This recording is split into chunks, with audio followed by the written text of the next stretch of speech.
That's definitely what happened. Yeah, we're going to check it out one more time. Yes, and indeed, Carrier is here to make his way over. There's also an equalizer. So it's Doran. That's who the other person was. Oh, it's Doran. There you go. But nicely done there by Carrier. Really good punish. Really good punish by the side of T1 to make use of the fact that Chovy doesn't have that flash, right? Yeah, really good, that aggressive flash. I think a little over eager when you're Orianna, even though the solo kill, which you didn't get again, was Canyon Obscure, that would have been nice. You are Orianna into Nico, Vi, and Annie. So that summon is pretty valuable. Tibbs is going to come back again. Man Protect not really going to be saving Chovy here. He's going to be skirting around. Keen, here towards his bottom side, needs to be a little careful. That health bar is getting toasted a little by Doran. Tibbs is going to come on over and scan sentry as T1 will be able to take down these grubs. And they've taken the first dragon as well, so this will be the second objective that they're able to lock down. If they can indeed do so, Ona making his way out, and that will be 2 grubs going over to T1, and another objective secured for them as far as feats of strength are concerned. One more kill, one more objective, they will be able to upgrade some shoes. The equalizer goes down, but the exhaust is there from Keen, who's snipping around the rift. Does have his needles out as well, but Faker's making his way down, and Keen has now just realized that he's likely dead. Wants to be able to trade this one for the kill against Doran. Let's see whether he can actually get there, as never mind. Faker just comes on over, stuns him up, and Keen will just walk underneath the turret, hoping to deny an assist to Doran or something like that, in case, damage came in a little late, but it wasn't to be the case. Brutal on the hunt. Don't think he's going to find him. Looks like Doran with a safe back. Not going to be found by this Jhin. Ruler not wanting to just throw out his ultimate and risk just wasting it. And that is a nice set of counter punches here now from T1. I do want to reiterate that I do think that with this style of composition, they're the ones that need to keep this pace high. If you end up just playing front-to-back team fights, eventually I think you're going to reach the point where Genji is going to be really hard to deal with because their targets will get harder to burst down. It does look like Chovy is going for a more tanky build, which makes sense given the comp. Might still be dead though. He is, his flash isn't up. As Tempered Fate is going to buy him a little bit of time. But otherwise not too much. It does take him a little while longer. Pop Blossom is going to be invested. Ruler comes on down though. And Tibbs is angry, but it's still going to be T1 that are running away from the bottom lane of Gen G. They got their prize. And once again, I mean, 0-3 on this Orianna. We've seen like better scorelines on an Orianna be a little bit useless. And so this is exactly the T1 game plan, trying to take Chovy out of this as much as possible. And it's working. I really like the punish. There is so much CC and so much damage available on the team between the Annie, Vi, and Nico, and they're just really consistently leaning into it. It's not even like Chovy's that far up his lane, right? Like he is just basically standing like just beyond the wall that marks between the river and the jungle. As you can see here, not like he's that far up the lane, but it's just a really nice timing here from Owner. Nice. And even if Owner doesn't find him, like he doesn't have flash, I think Carry Out will always murder him, regardless of what happens. Attempted, saved by Jory, it doesn't quite hit the mark. If he can find multiple people instead of just, maybe that's enough, but not going to be the case. And then Carry Out, he has to do his best this heal, will be very happy to do so for that kill.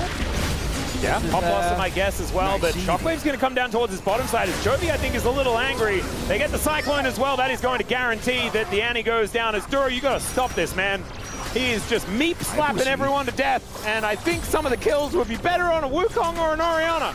Really would, because he's not even, if he was electrocute, you know, like, give me that rapid-fire cannon. I mean, he could still build a rapid fire. I was talking about this just before. He should pivot. He's got his redemption done, which is good for early fights. Chovy did finish his Roa, so that's something, but I have not been the biggest fan of the Roa. I feel like the item after the nerfs just doesn't really hit the same impact. No. My read is that Chovy, he has a ton of damage in his team, and he's also going to be just very far behind in this game. I say that, it's 130 gold, which he has been farming up a storm, as often is the case.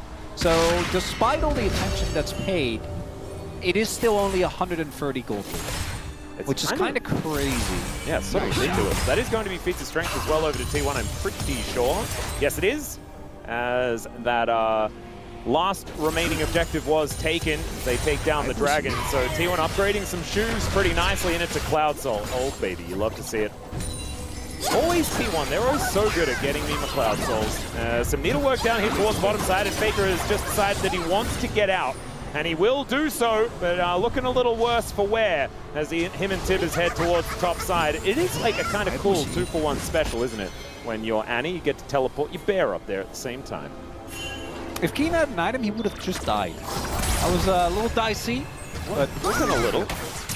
We'll be able to make it out anyway.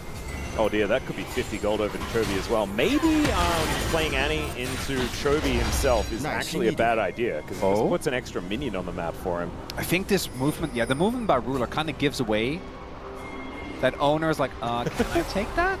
Right, guys? Alright, well, Duro and Canyon are in here. They're going to get the Cyclone out as Ona will get the ult in. Doran is following as Gwen's in the mix, and they're looking for the Rumble as well. Magical Journey going to be taken. Ona will get taken down, but it's a double pop. Blossom Keen is going to go down, and Canyon nowhere to run. Duro, the same situation. It's going to have to really find some magic here. Run, Bird, run! Yeah, that is going to be the old flame spitter, and down goes the Bard. Chovy's farming, Ruler's farming, but the rest of the team is dead. Yeah, Ruler walked up, ulted, got his kill, and was like, okay, I'm no longer needed here. And it's so cool because just that movement from Ruler, I think, gave away. So Owner knows he's going into multiple people here, and they're timing it with the arrival of Nico, while also making sure that Ruler can't actually join the fight. And then with the ult from Duro, they're able to at least get that kill. But when all is said and done, this is obviously a very favorable trade. Will be 3 kills, 2-1. And this is offset a little bit by the fact that Chovy is just in a lane unattended by himself, which is why when we look at the gold lead, we're going to see that basically sticking around the same mark. And also, we did just watch him kill Tibbers as well, so that's another 50 in his back pocket. That's you are really... I mean... You're locked in on the Tibbers gold. I mean, it is just a lot of gold, man. It's worth the same amount as a Nexus. Well, I feel like with Nexus, there's other circumstances that make the Nexus really valuable. No, 50 gold. Wait, not much as well. Well, no, I know that it has that, but that's not why people aspire to take down the Nexus. I would say. That's not my point, though. Okay. I'm just talking about the monetary value of a Nexus is the same as Tibbers. You know what? That's true. You are correct. I have no further argument, Your Honor. That's all I got. Yeah, so that is a large reason why Gen G is still doing decently well as far as gold, but you can feel that the tempo around this map is not in their favor, right? T1 are still taking the things that they want. There's been no objectives really picked up for Gen G throughout this entire game, and that is going to continue as here towards the bottom side of the map. What if we try to kill Doran again? Well, he's just going to ult the wave. The cannon is going to come through with another melee, and we're going to see whether we can kill him underneath this turret. Another Cyclone does come in. Decoy going to help take him out there as the Tempered Fate will deactivate the turret, and that will allow everyone to get out of here. As T1, yeah, they're going to throw down the Rift Herald, and they're going to look for even more. A sacrifice of just a Rumble for this outer turret is going to feel pretty good as now Keen dashing after Faker here. The flash does come out, and now Faker's definitely dead. That flash was never saving him ever. And now you got a Rift Herald making her way up towards the top side. Shelly's merry jaunt, as we can see here. But I don't know whether he wants to charge the turret, because he probably would die. Shelly's just going to wear herself out and head back to the void. This game's a bit of a mess, sadly. It's weird, man. It's fun. I'm having a good time. I mean, it just feels like T1 have done so many things, and then I look at the top of the screen, and I'm like, yes, they've got 2 dragons, but it's 7-7, and Gen G has a gold lead. Like, why do they have a gold lead? Yeah, so it's partially the farm. It's partially the ability to that you get a good amount of plates. And when it comes to kills, it ended up being, I think, relatively, I think it's 7-7 right now. So nice dive here. The fact that Doro uses his ultimate there does mean that the mid lane turret falls. I think maybe otherwise he could have barely made it. All right, here's another little catch. As we can see, Keen was in the mist for a while, but the equalizer is going to come down. That's another kill going over to Gumayushi. He did take a fair bit of damage, but not quite enough, as now Doran in a little bit of trouble, but maybe Ruler is as well, but finally does get that last shot into the Rumble. Yeah, Ruler has ult, and they don't have a Rumble, so maybe this is going to be a dragon that T1 feel like they can give up. Just one cloud isn't end of the world. They don't really want to risk it, I don't think. Looking at the ults, they only have Faker's ult available. Oh, they've got Gumayushi's ult as well. Yeah, okay, well... I missed you, Chronicle. That is true, yeah. You haven't tilted me in a while. I lost my Atlas resistance. I know. Everything gets to me. It's all too easy. It's not fun for you. You just need to get your practice up. You know, We'll be fine. We'll be fine. I do think that maybe look for Cheeky's not going to do it, even with the vision. I think that's fair. They don't really need to go for this Drake. Would have been good for Team 1 if they had gotten it. And I think the redemption actually ended up being pretty big in that fight, right? The fact that Duro has that available, because if we look, Keen stays alive here for a lot longer than I was initially expecting. It's him opting into this, by the way. Yep. Just fully voluntarily, but because he stays alive for so long, the rest of T1 can't help with taking down Ruler, and then Chovy finds a nice ultimate to bring him back. Ruler finds the W, so that means Doran goes down, and a lot of ults were used by T1 in the previous fight, and I think they are more reliant on their ultimates, especially when Ruler and Doro still are there, so Drake's gonna go over to GNG. Is Chovy, is it a trap? Yep, they're going in. Who's trapping who? As the Shockwave is fantastic to deny Faker's approach, and now Owner is in a little bit of trouble, but he's continuing to go in. This guy has no fear at all as the rockets do start raining down, and Gumayusi will say, cease fire, everyone. They will acquiesce, at least for now. Keen and Doran continuing to just 1v1 here towards the bottom side, and Gumayusi will come back towards the mid lane because Ruler is continuing to shove that one out. Are we going to go for it as Chovy is backing? Did they not I thought they Who is spotted? baiting who? Is there it is! Canyon comes on over and that is 2 dead. Chovy just knew. I guess Gen G had all the information. And T1 caught napping as we've got a little bit of a dive here as the equalizer. That is not a dive that you could take. Beautifully played here by Doran, but on the top side, it's a mess. And not even vintage Doran is enough to halt the acceleration of gold for Gen G. I really thought that they knew. Wait, unless Gumayusi is down here just killing Ruler.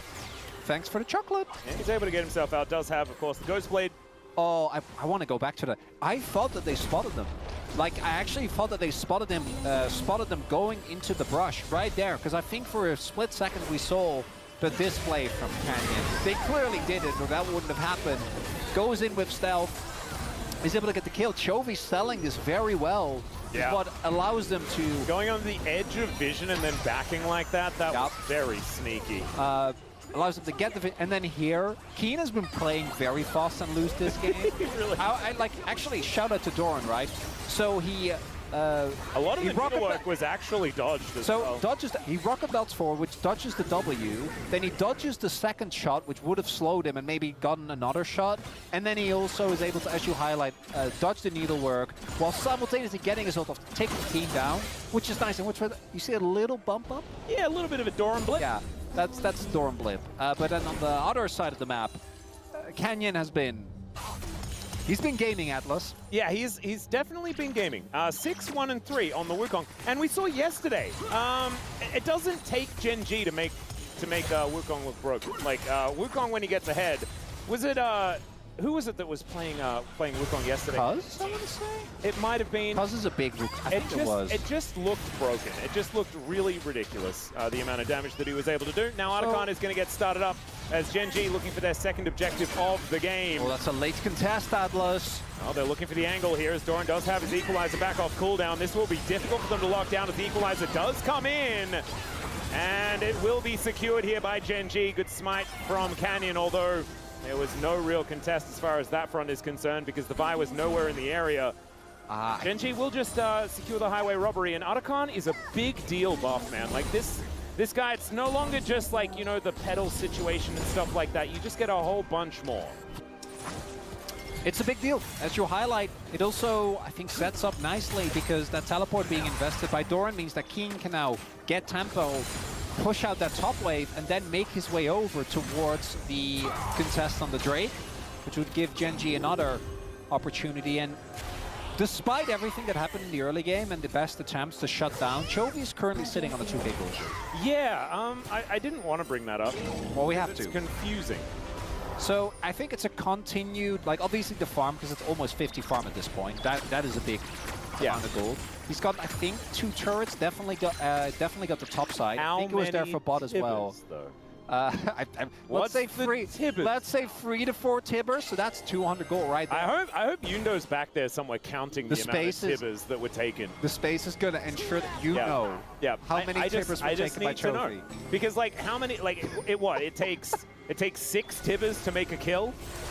If he's killed 6 tibbers, then he's actually a 1-3-7 Orianna. Very true, Atlas. Just a quick. This might be T1 needs to win this fight. You need to get a top on Ruler or Chovy. Well, Keen is running away, but I don't know whether he's necessarily the target that they want to be going on. Can be slippery, although it has worked in the past. As now Duro could be in trouble, but he's also not the target they're looking for. The equalizer is weird, to say the least.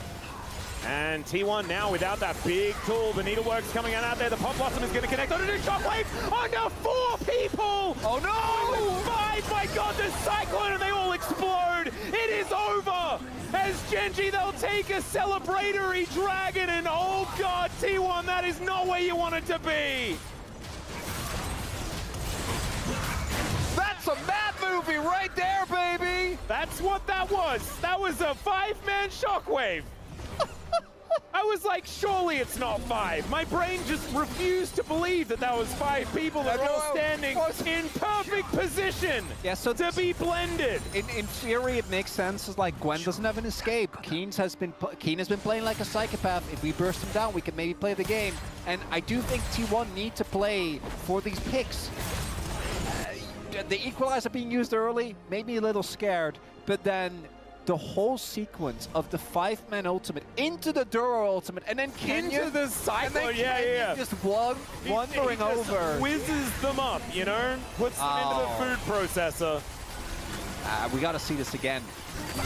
As Keen goes in, it actually is 5. My God! Duro, it's a point-blank ult. And then just the Flash Cyclone, no way to react. They're all just in the sky as soon as they come out of being golden. And they are whisked up. Oh my goodness. Well, if there is any doubt about Genji being in winning position in this game before, it is gone now, as that is a guarantee. 8,000 gold now, the lead at 24.5 minutes. So, this provides me with a great opportunity to ask Atlas. Yes. How you've been? I've been pretty good. Yeah? Yeah, not too bad. It's Korean summer, you know, it's a lot. Yeah, that's it's not great. Faker's dead, and Tibbers gold. Who did it go to? Wait, Canyon the got that. flank? Unless it was Chovy, they were sharing some pictures. The flank? Okay, there is a flank. Chronicler is not wrong. I just don't know whether you want to flank 5 people as 4 people. I don't think they do. In fact, that's a nice cosmic binding. If only there was another shockwave there, Chovy, as that would have been an easy 1 onto 2, but instead... So, back to Korean summer. It's rough. It is real rough. But it is We've beautiful. got a really nice air conditioner, though. So that has been put through its paces. That is the most important. Yeah. And so that's definitely good, especially with my wife pregnant at home. Have you been eating your cold noodles? Cold noodles? I haven't had many on that much. Well, that's actually something that I should be picking up here. We're going to check out the replay. There were people. Faker was alone. He was dead. 1 Faker and 4 Genji members. Goes so well. And despite the start, this Annie has really been, after, I think, having both great early impact in the lane as well as in the side lanes, able to find some plays even towards Keen. Not being allowed to really play the game is... There's a flash in. That's going to be another cosmic binding. Doran taking some time being CC'd and will get caught by the very edge of that tempered fate. I've seen other ones of those miss. As Keen is going to snip him up. It is now going to be Keen versus the bottom lane, but the Pop Blossom going to do nothing against the stasis that he brings out. So that means that Owner is going to die as well, as everyone is zoned away. And ladies and gentlemen, this game is over. It is just not, it's not really, there's a 4,000 gold lead for the Monkey. As we can see there, and not even that outer turret is going to be secured, as Genji are going to look for the Baron. Information is given over as T1 are looking for a miracle here, and that is precisely what they're going to need. Well, they can definitely bully them off here. Like, Chovy needs to walk all the way over. They need to hurry up, though. You say definitely. Keen is on a flank angle, as Carrier could be in a little bit of trouble here, as Duro going to be cleansing himself. The Deadly Flourish comes down there, and there's the curtain call, as Canyon gets out of the pit. This Baron is so extraordinarily low. It's down to 1,100, and it's going to be secured by Gumayushi. He's in the back of the pit, and he just gets sliced up like a ham. And it's going to be Ruler that takes that kill. Now Carrier wanting to keep at least another one of these Barons alive as Canyon comes. Boop. And down goes the Vi that was actually an eco. Does it again. If the game state was even remotely close, that would have been huge. It doesn't really change the equation. It still helps so with the Gumayushi narrative, though. It is, but you can put that one on the list as well. So what I want to highlight here, I actually like this call from T1, because you're in a desperate situation, right? And you Chovy TP to bot, and then they started Nash, which means that Faker knew he could TP to mid and pressure them off the Baron. I think they were a little slow. They probably could have gotten a little bit more done. Chovy went gold, then Doran went gold, and then Doran went dead. I just don't think it really matters for the game, because even with the Rebel Baron power play, it's 500 gold. It's probably going to be maybe 1,000 if they're lucky by the end of it. Maybe it just stays around this, but they are not going to be able to contest for Drake. I think it might be a negative. Could be, yeah. That's my summation of how it's going to look. Carrier is going to limp away from that one. He's 5 levels. How is... We haven't really talked about the level shit. How is Ruler level 16? It's a really good question. And then Owner is 14, and so is Faker. Otacon is one heck of a buff. It is, what is it? It's 39 petals for Gen G, and we gotta keep our eye on the... Yeah, where's the... I can't see the petal counter. Oh, do you have to look at the character? No, I looked at the characters. I liked the pedal counter that we had last time out. Equalizer is used here towards the top side, and then, yeah, this was the Chovy Golden, Doran Golden. Yeah, you gotta flip it, right? Like Doran being that far up when you don't have control of your jungle, obviously, most likely backfires, but I think at this point, if you're T1, you're like, we're looking at next game. Yeah. Losing on blue side, though, bit of a rough one, and again, a lot of good champions have already been taken away by Gen G.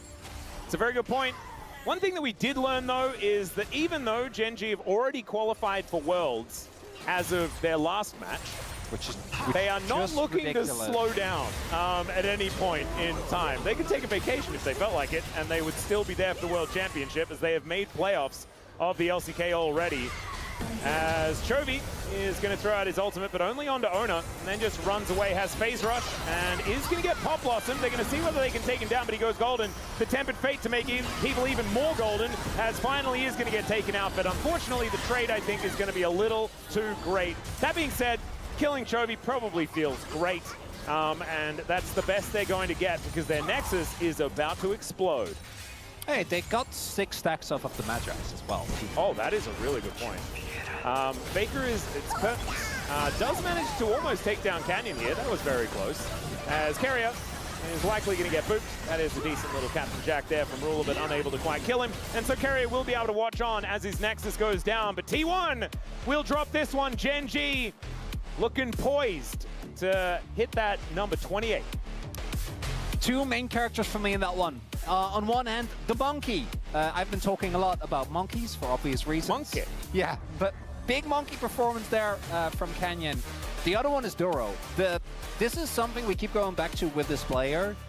Just locking in a champion, and more champions that he's added to his champion pool. That Game 5 Pike from MSI, I will not forget. Oh, it's not something that he's known for, it's something his opponent is known for. And his bar performance was crazy in this game, was able to make a huge impact, really lean into the creativity that Bard allows you to have as well.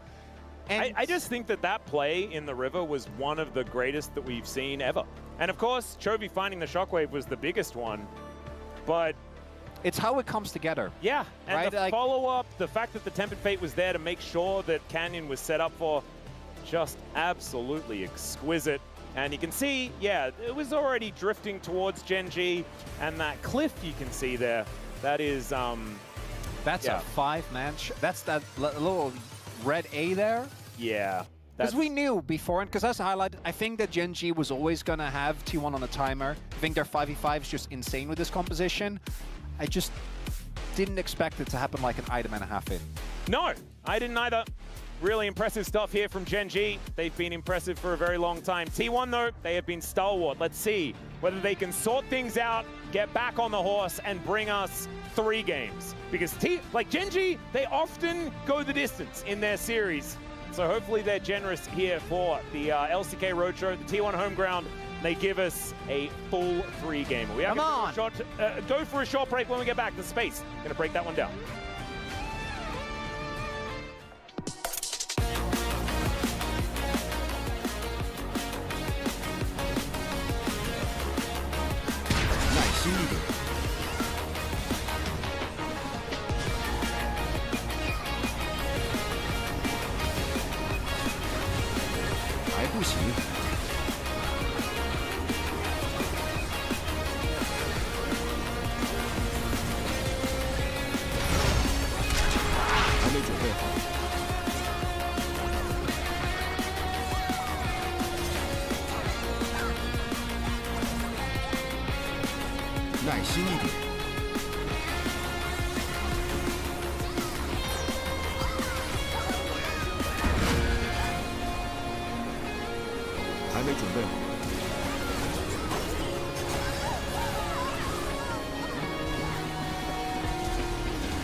러블 이거 분신이고 나이스. 이거 미드 바텀 미드 탑 그대로 하자. 이거 미드 살짝 물렸고. 나텔 맞을게. 근데 뺄수 있을 듯? 근데 너네 둘이다. 야 둘이야 둘이야 우리 탑 봤다. 야 끝낼 각도 보자. 끝내자. 다 잡은 것 같은데. 다 잡은 거 같은데 이거. 애니 노플이에요 지금. 하긴. 미니언 지우자. 지금 니코만 가요. 근데 니코 지금 못 가는 상태. 애니 노플. 미니언이 블로킹이 지리네. 나 진이라서. 총알이도. 니코 노플 노고. 야 노플. 니코 노플 노고. 보여줘요 형. 여기 아래 범위. 나. 와우. 아니 나 0킬이야. 서포터네요. 나 5킬인데. 다들 오킬이네. 그러네. 耐心一点。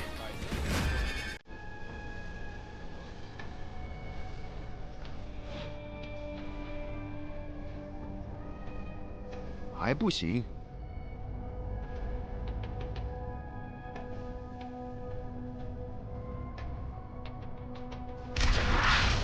还没准备好。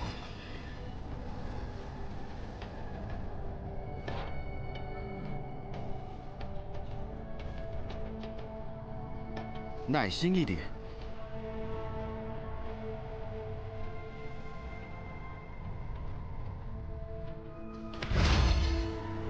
还不行。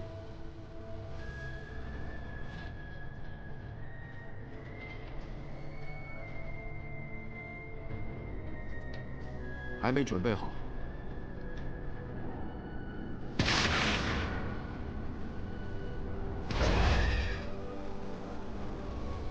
耐心一点。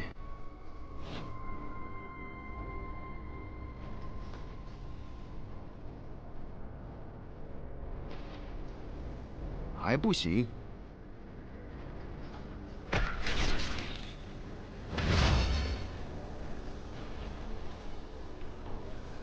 耐心一点。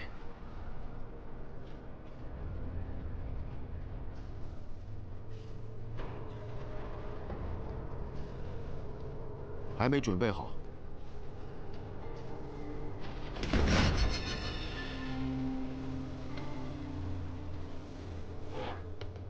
还不行。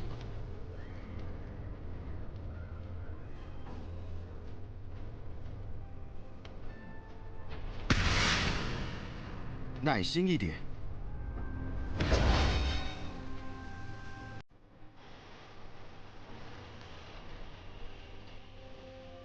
还没准备好。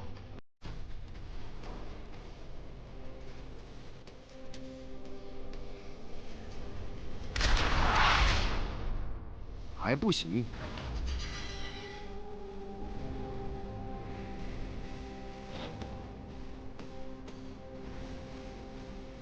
还没准备好。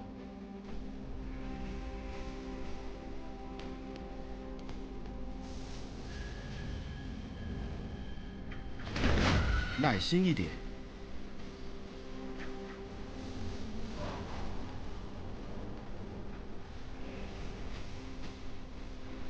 还不行。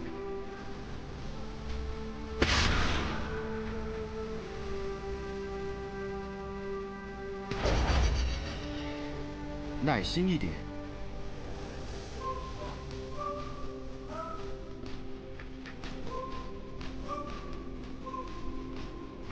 还没准备好。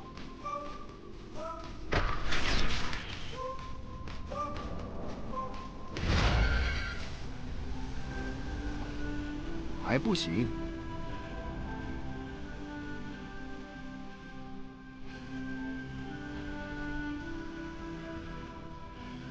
还没准备好。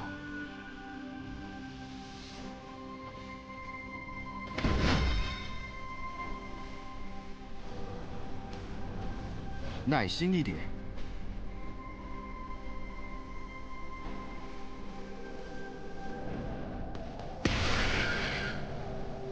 还不行。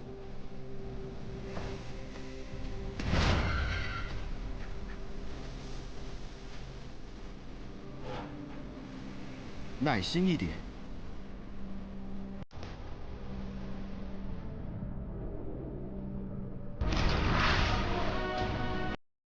还没准备好。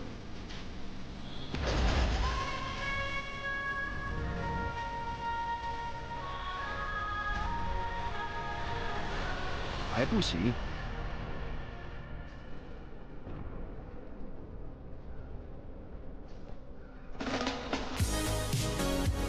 还没准备好。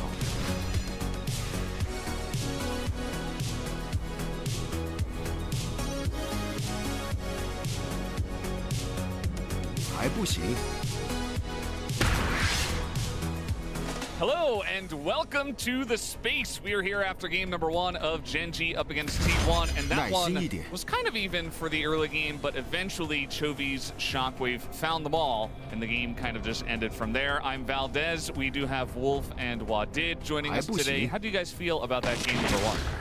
It was a pretty close game at the beginning, right? Faker had a great laning phase. A lot of resources were given to him. He baited them into that play in the mid lane, was able to get a kill there. The Annie looked like it was going to get online, and the team composition here for T1 from ahead is so hard for Genji to play into. But they made a few mistakes after the early game, and Genji just ran away with it. This kind of has been a trend for so many teams that nearly stop Genji's streak, but aren't quite able to. Yeah, we just want to mainly focus about the Annie because now it's considered as one of the best pick in the mid lane. The record is 5-0, not considering this game. He was first lose on the Annie, but it was not the Annie's fault because Annie is one of the strong early game power spike pick because that's what all it matters in this meta because you want to stack early drakes and Annie is just really strong until the 3 items. The 3 item power spike is just insane, and also it's so easy to set up with the fight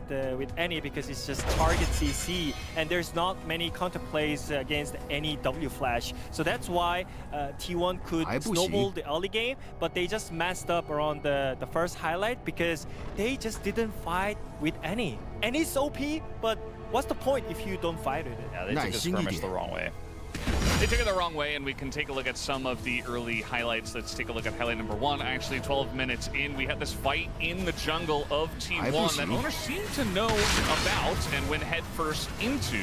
Ends up being a win in the end for Genji. They don't have any setup gear, and owner knows this, as you say, Valdez. And just because you know doesn't necessarily mean it's the right play. Don't forget also that during this play, even though it ends up being a trade here for T1 where they do end up picking up a double for Guma, Chovy is also free pushing on the top side, and Faker is just simply not here. So this is where a lot of the tempo is actually lost for T1 in this game, despite the Corki getting 2 kills there. Genji gets so much space, they get so much control over the map. Yeah, even though they chain ganked to the mid lane, I feel like Canyon was always ahead in tempo.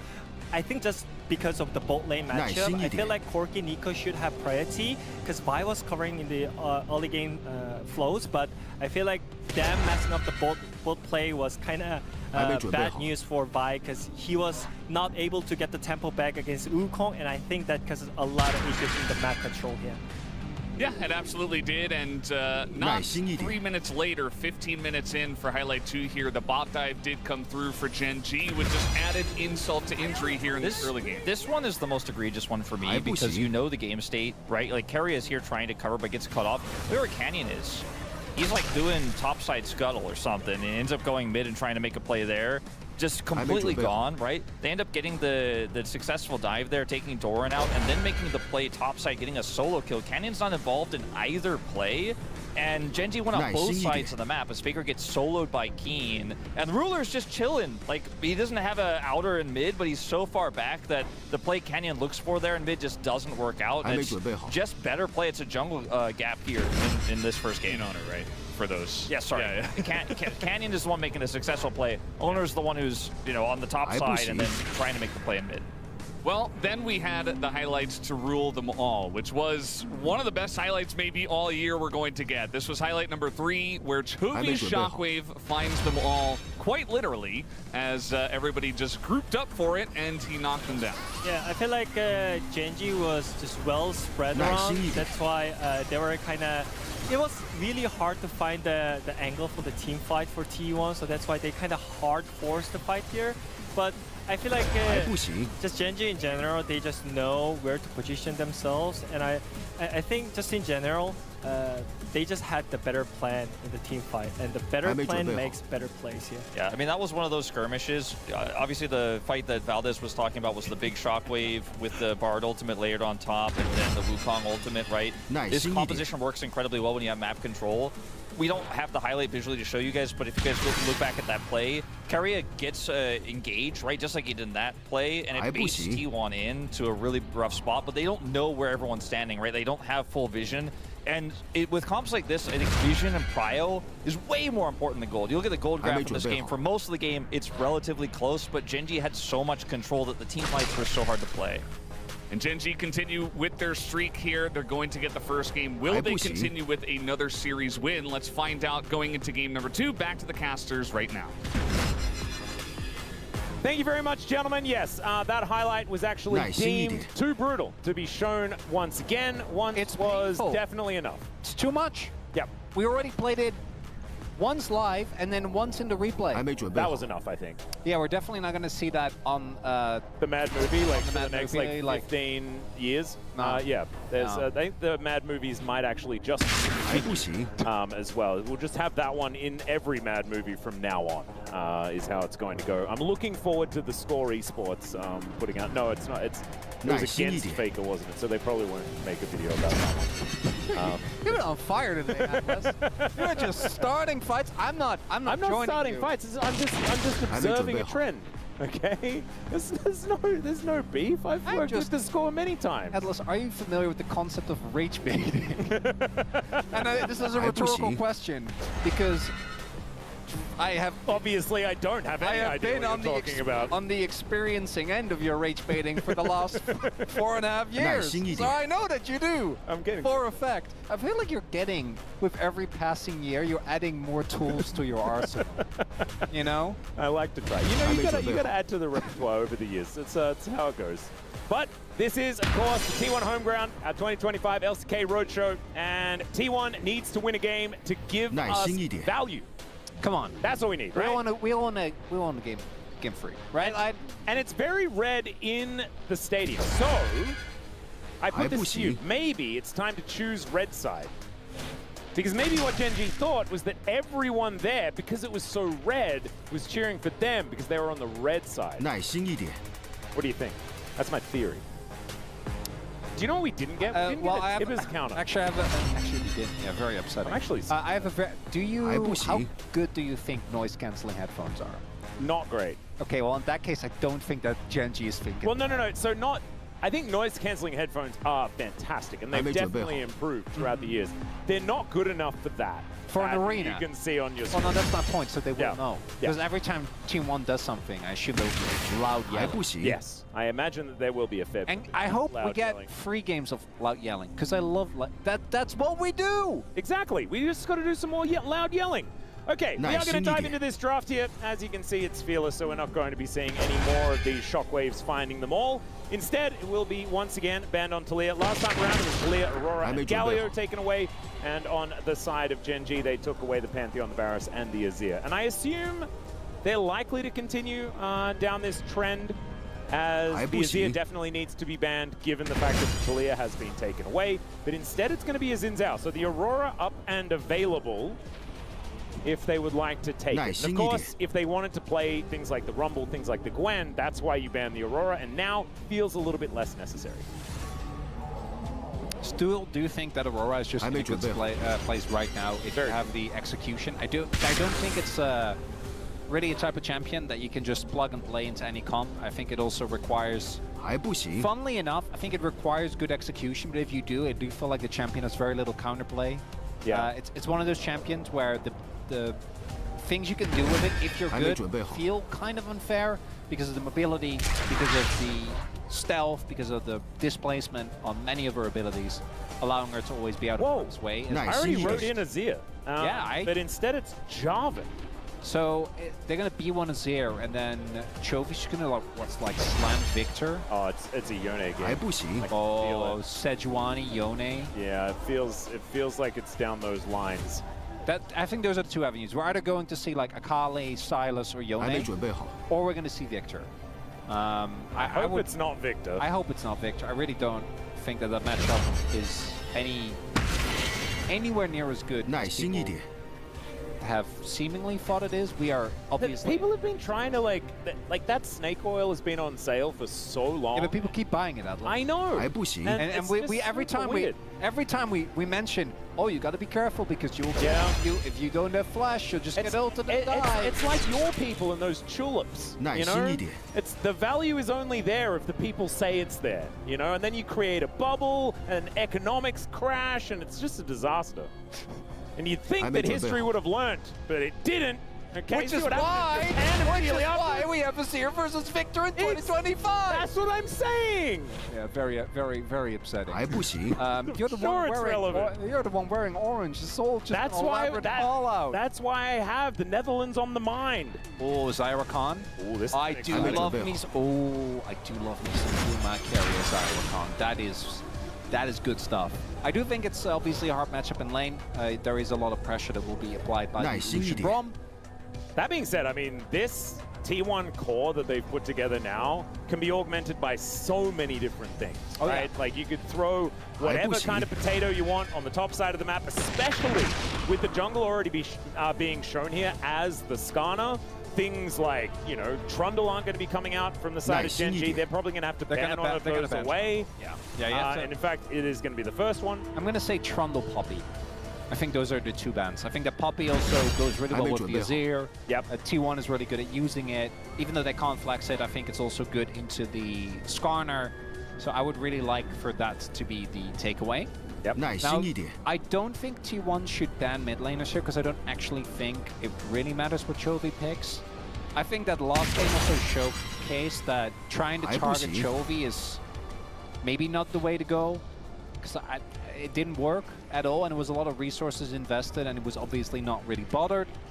The Aurora is going to get taken away. As match, I think Aurora is just a top tier pick right now. She is just good.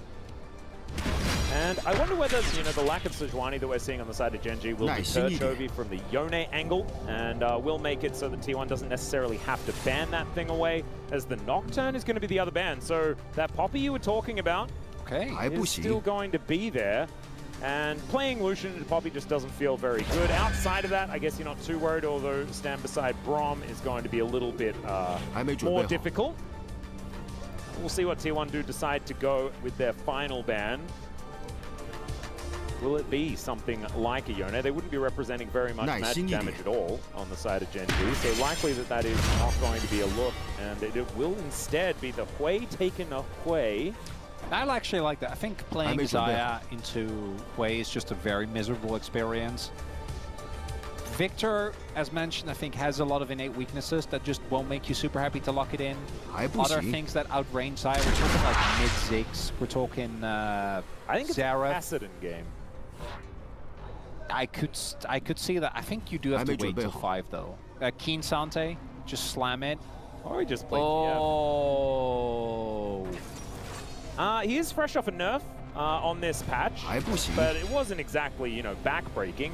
And I find it kind of crazy, right? Because I feel like TF is one of these champions that's just never going to be that good in solo queue anymore. Just because as soon as you're good at it in pro, it's like ridiculous. So the fact that it even got nerfed is just kind of nuts. I'm pretty sure he was also in the Zero Win Club. He was in the Zero Win at Club MSI. until Game 5 EWC Final. Yeah, I know, and then he did kind of. And then everyone figured out why he was being Actually, picked the I whole think time.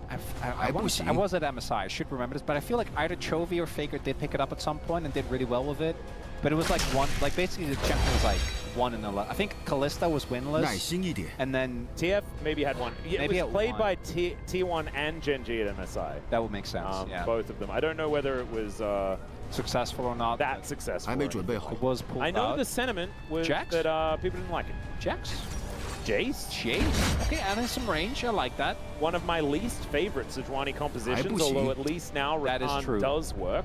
But otherwise, we're going to hope for some hammer form here from Sante. The Jace. And yeah, we're not representing a lot of damage on the side of Jace. No. I've fallen for this trap before. Genji doesn't have that much damage. This is where you're allowed to say it.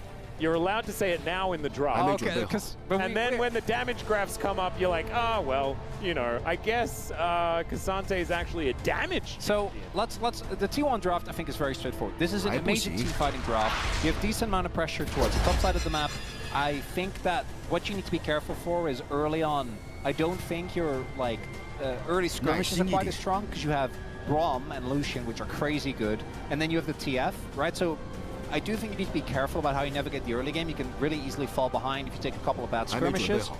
When it comes to 5v5 though, this comp is absolutely devastating, has great range, has great damage spread, has a lot of playmaking potential, has good engage, has good it has everything. Self-peel as well for Gamushi is fantastic, although when Rapid Fire comes in for TF, being a Xayah just feels terrible. This comp for Genji, if it was any other team, I would think it sucks. Yeah. I would just be like, I don't think you have damage. I think these champions they can be okay, but I feel like we're really lacking. And do you know what the best part is? Exhibit A is the entirety of MSI. Except when it's Genji! Exactly right. So yeah, I'm also not sold. I would agree with you. I think that Chovy's Twisted Fate is built well and truly different and has evolved over time. This was our example earlier on in the day for a reason. And we'll see whether we're going to look silly with pie on our face after T1 bring us to a third game, or whether it's Genji just continuing the trend towards 28 in a row.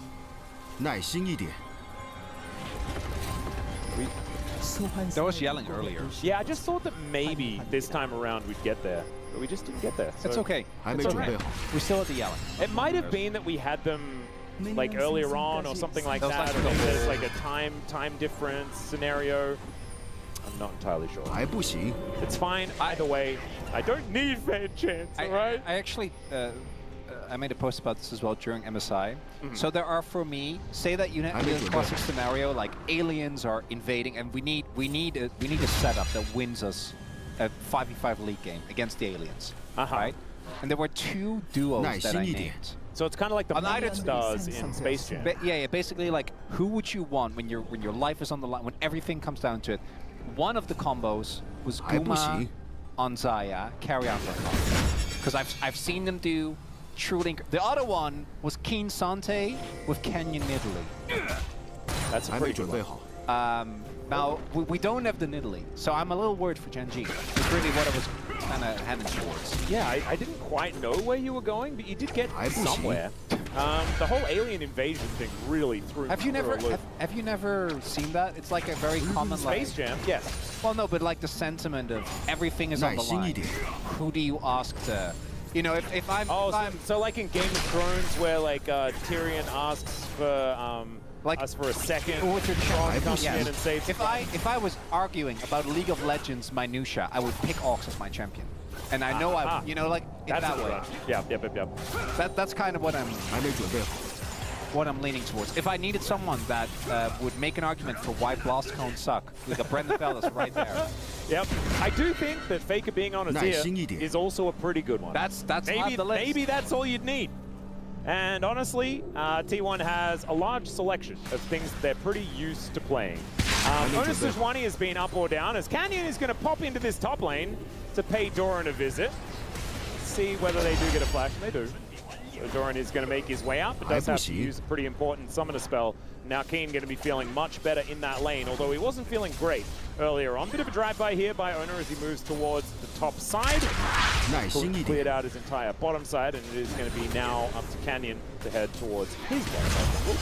See if Keen is able to use that.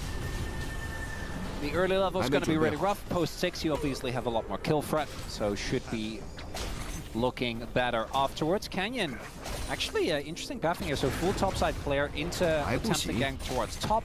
Doesn't actually get the wall slam. That could have been the difference maker between actually getting a kill. But without that, not going to be the case. Still gets the flash and isn't really that far behind. Is about like a camp behind, I think, when all is said and done. Yep. Although as I'm looking, doesn't even look like that's really the case.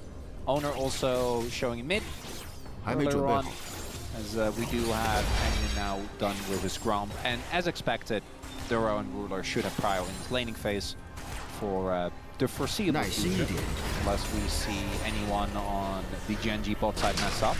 But there are a lot of spellbooks as well, I want to highlight that. Yeah. So we have the supports, as expected, and we have TF, as well as Owner as all. Faker. Yeah, Canyon gonna pop on over. Doesn't quite get his claws into the pigeon. So Faker will be able to back away. Owner secures the crab. Crab answered on the bottom side, and Canyon actually waiting a little bit before he takes his blue buff.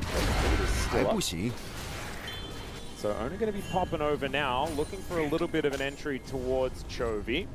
Be able to find an angle. Let's see whether they can actually get a flash. Canyon's going to move on over.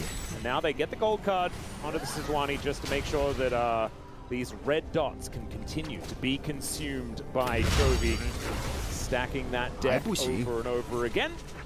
As I do love that as soon as Chovy won that game on the Twisted Fate, everyone learned all of this intricate stuff about TF just because he was making so much money. The fact that now they understand that loaded dice is actually loaded. And they're like, why does he keep getting 6? It's because that's kind of how the champion is supposed to work. Look at that face and tell me that that doesn't look like a man that you would not want to play in a fair card game. Because there won't be a fair card game, Atlas. Yep. It's Channing Tatum. Absolutely. You didn't watch the most recent Deadpool and Wolverine movie? I haven't yet. He played, what's his face? Never mind, we've got a bit of an engage here towards the bottom side of the map. Ruler dashing on in. Vicaria gets himself out of there. We do have the feathers pulled back, but no one's going to get rooted.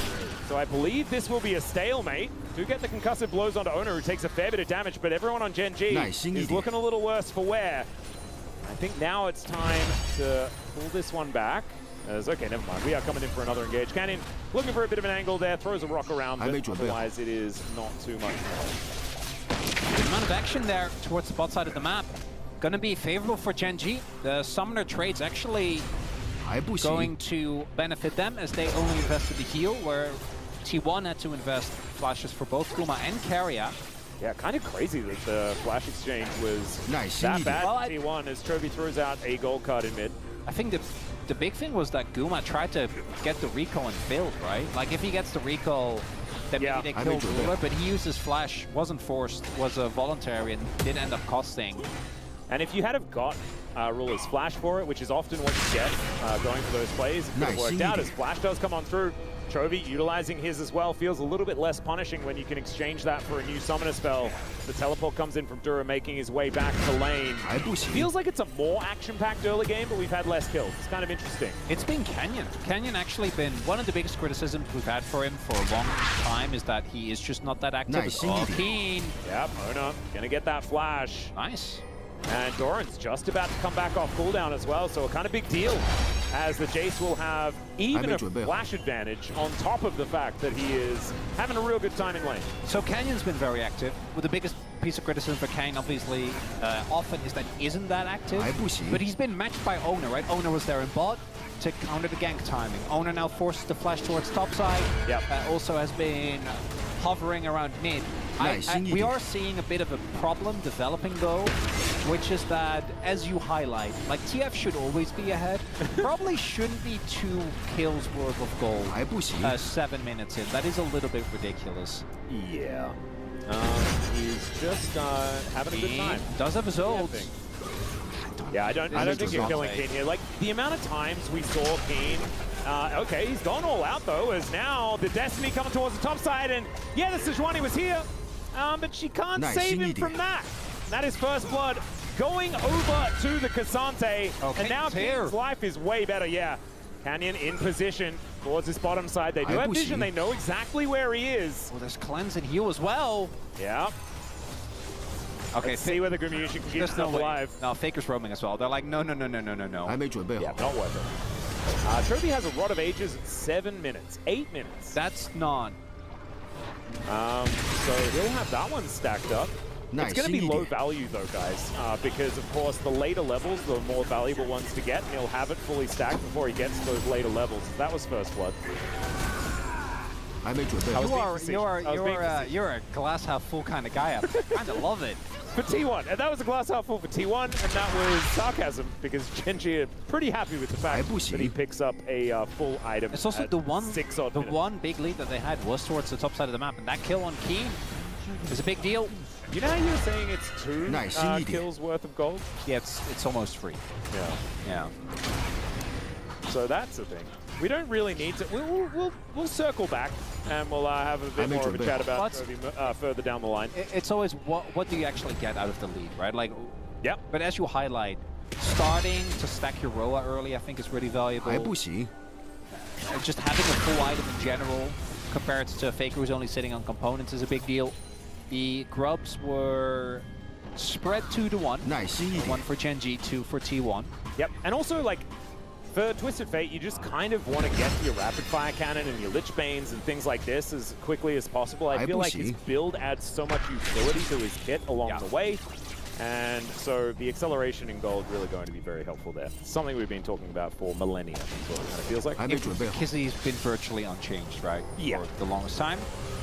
Canyon just continuously trying, but maybe gets oh, there's the Impale. Almost catches him max range, but Faker a little bit faster than Canyon was expecting.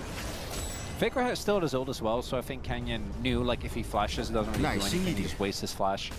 Not going to do that, and we do need to reiterate, T1's comp scales monstrously well. Especially into team fight. Yeah, the only part that doesn't scale super well is obviously with Jace, and like I think even in Jace's case, Jace to me is just one of those champions now that just kind of always is good.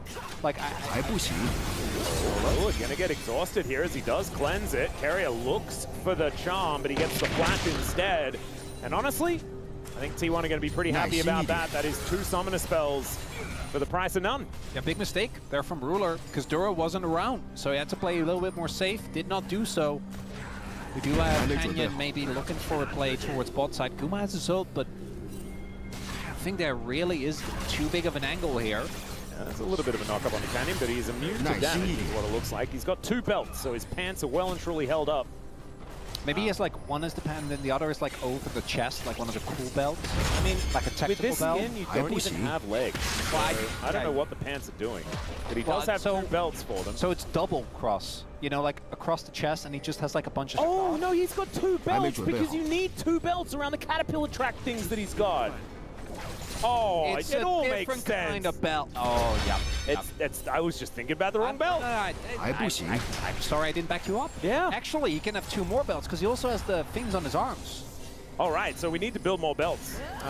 Canyon needs to make sure that he gets a Warmogs on the way. I also have seen a good amount of Twitter discourse about like actually the optimal. You might not like it, but peak tank performance is just building giant belts.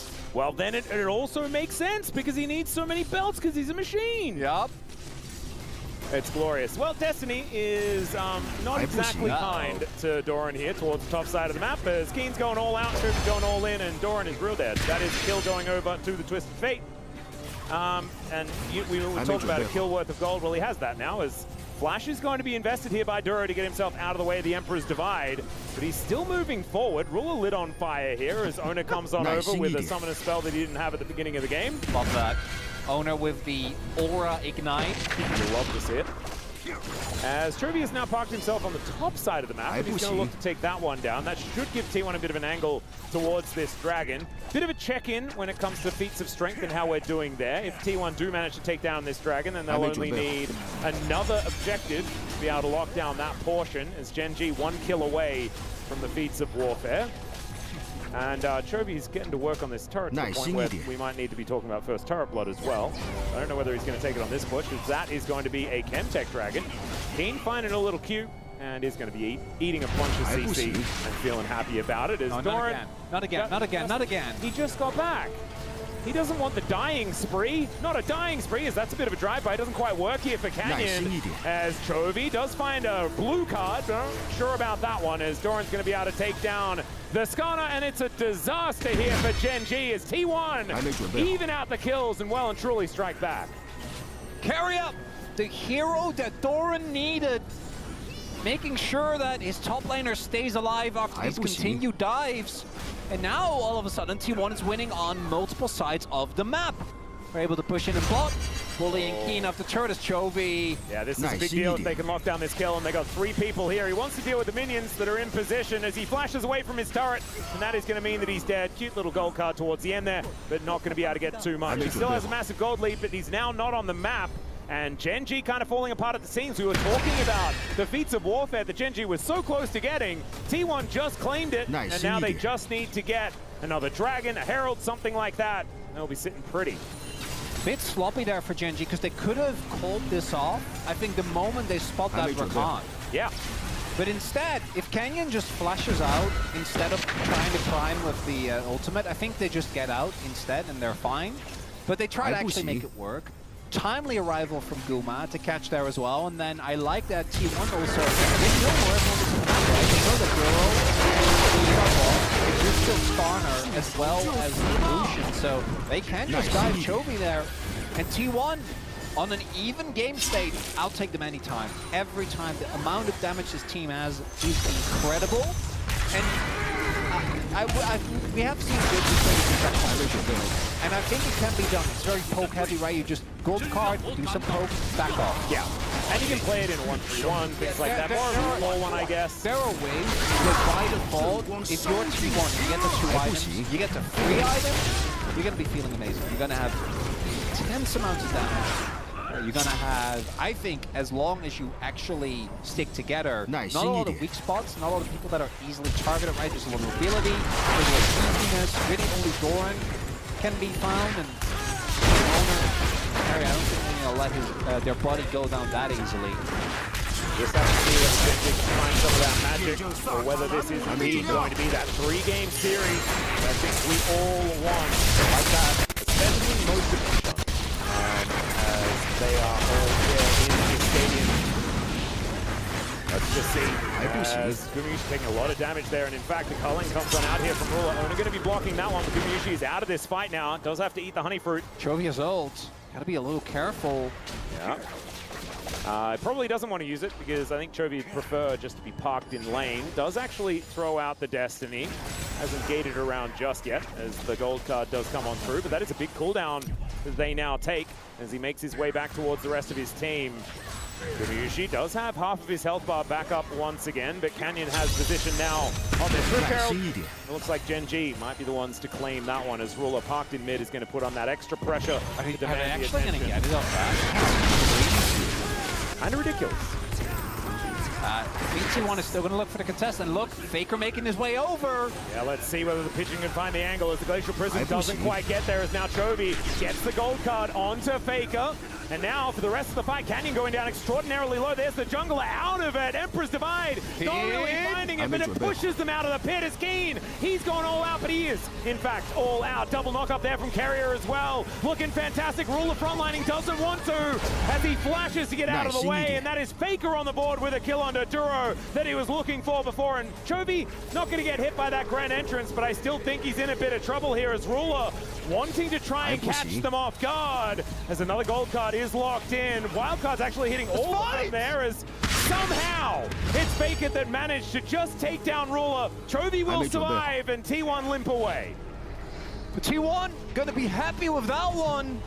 Herald found, fight won, mid lane turret sieged. Possible setup for the Drake as well. Now the gold lead firmly in their favor. And a 4-0 Zaya as well. Quick blades now completed. Gumyushi, he's pretty ridiculously good on this champion.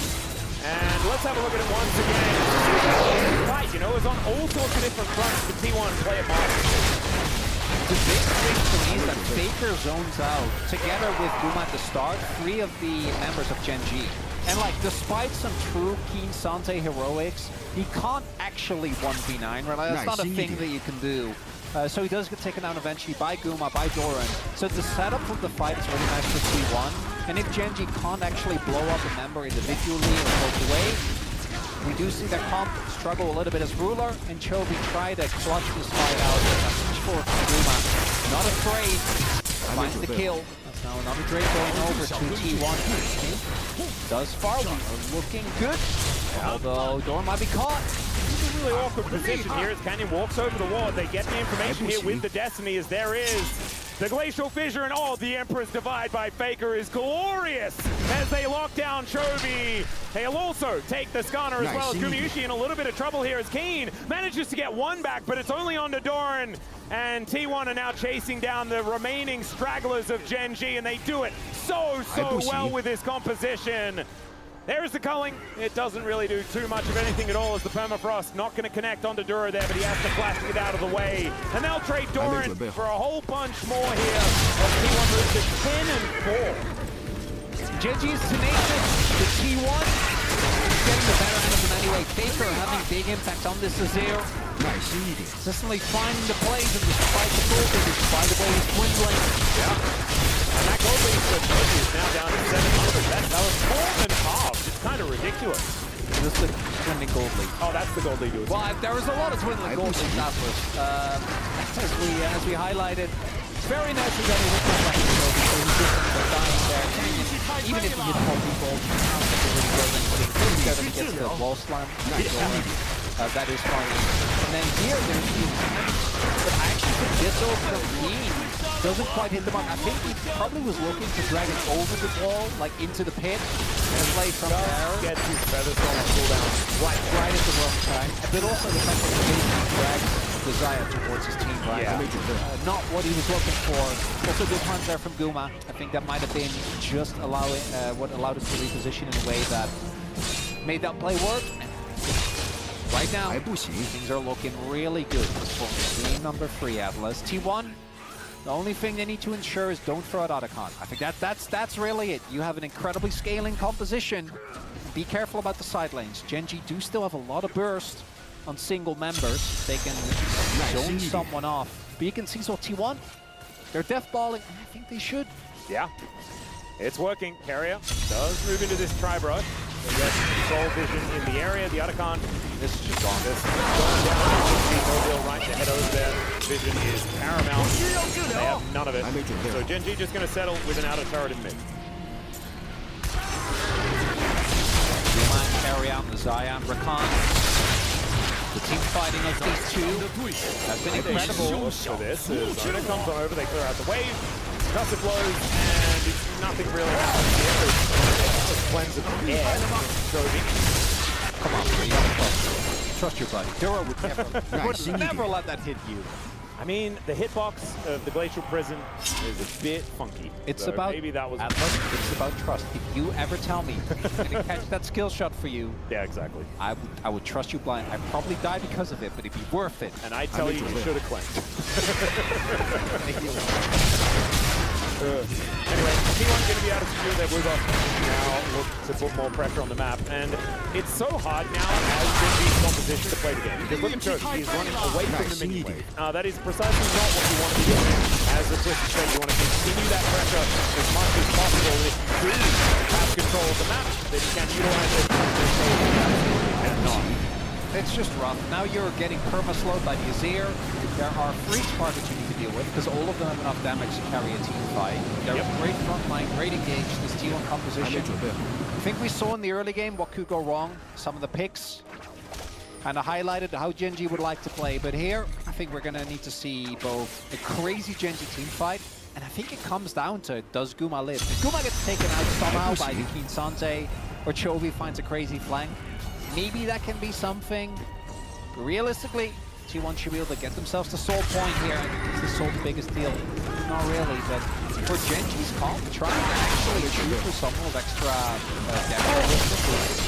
Still nice. There's that RFC, but I don't know if it's going to be enough.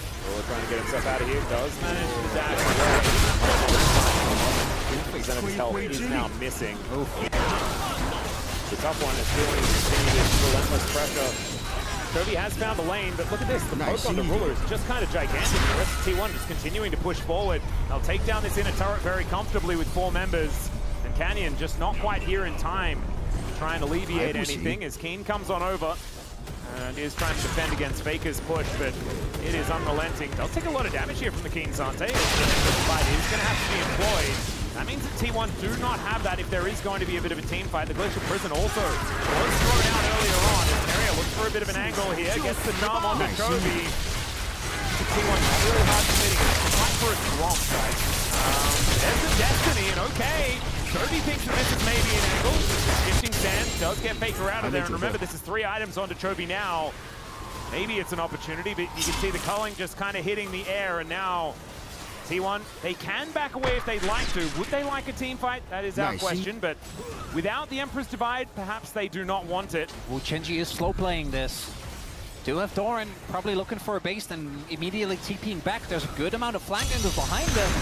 Yeah, there is a Mega Cone here as well for Chovy if you'd like to utilize it. Oh, Doran.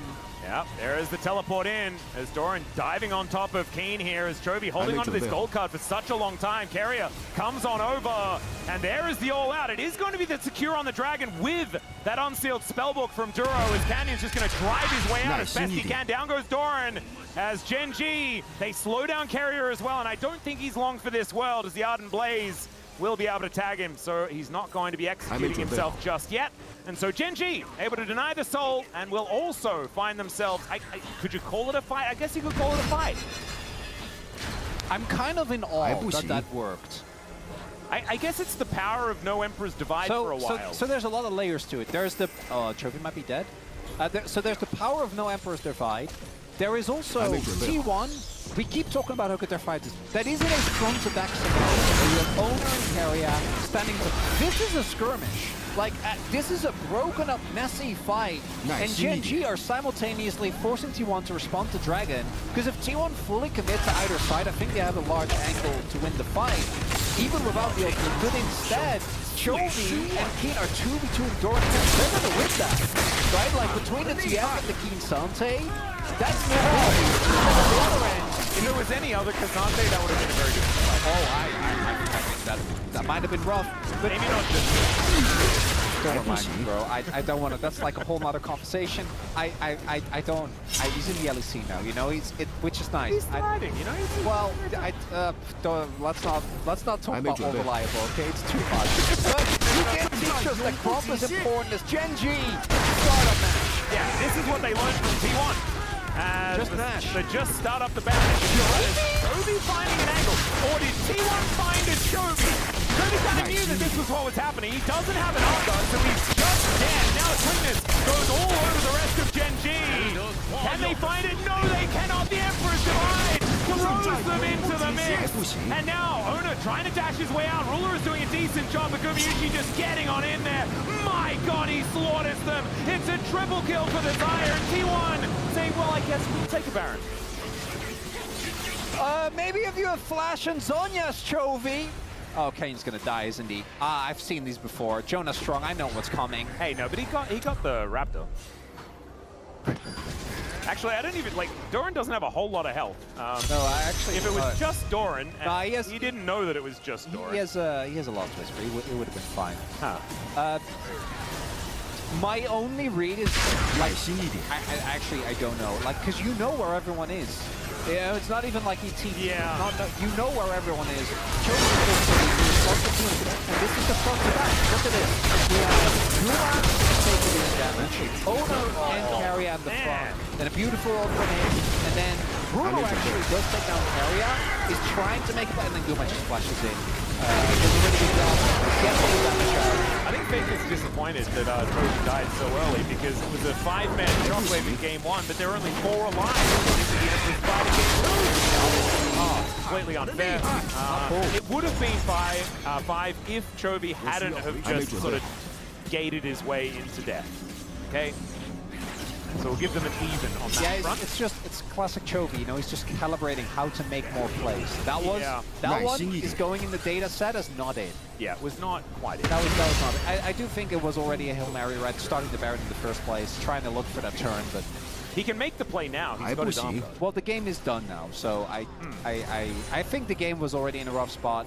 That play was, don't get me wrong, that play was bad. I think the fact that they started up Nash kind of shows that Gen also knows that they're a little cooked. Getting that sick cleanse.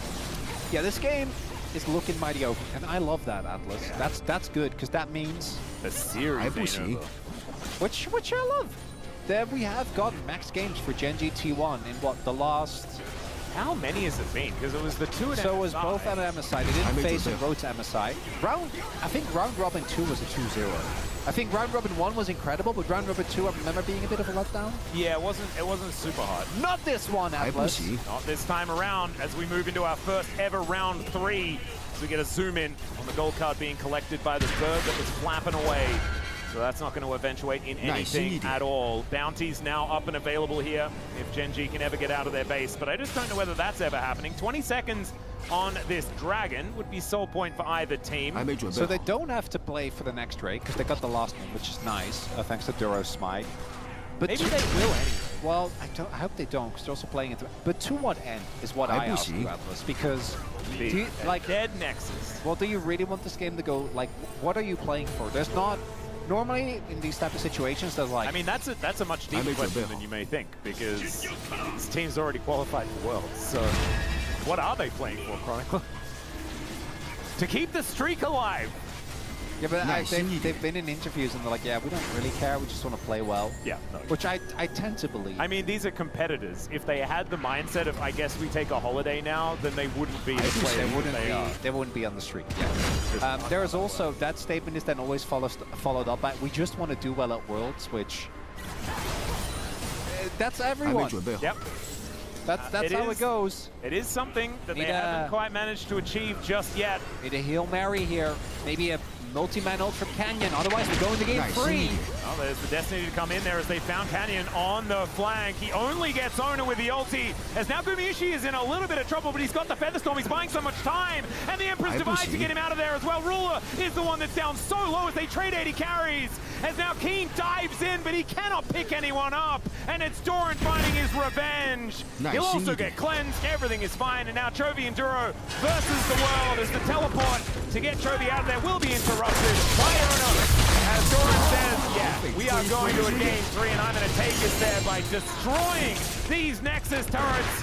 And he's getting some revenge after being bullied earlier on. These health bars aren't going down as fast as they really want to. It's going flashes out the grand entrance, and we're just going to zoom in here on Doran, booping down this Nexus with his hammer. Gets the gun out there as well, just to show that it can transform. That was real cute. There's a demonstration of that 50 gold that I was talking about that is very, very important to bring us to game 3. Double 80 carry meta. But this was what they made their name on, right? Like, this is, as you highlight, when Guma started after his debut in 2021, this is where they're really getting the name for themselves with this specific combo. That said, I'm looking at this Genji comp with Chovy on an insane damage threat with laning pressure. We have Keen on Renekton, we have Kenyon with a counter matchup, and then we have Ruler on Sen. Yeah, it's this is going to be a little bit less if the Genji doesn't have enough damage, and more of maybe Genji has too much damage. We just have to see, as T1 still certainly a lot of opportunities to make plays, find team fights, and get things done. I don't think this is by any means a drop gap. Let's jump onto the Rift game 3.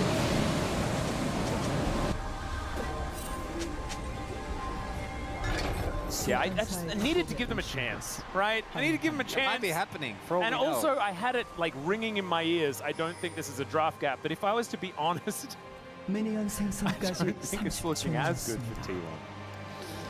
No. But honesty often isn't what you should do as a commentator, you know?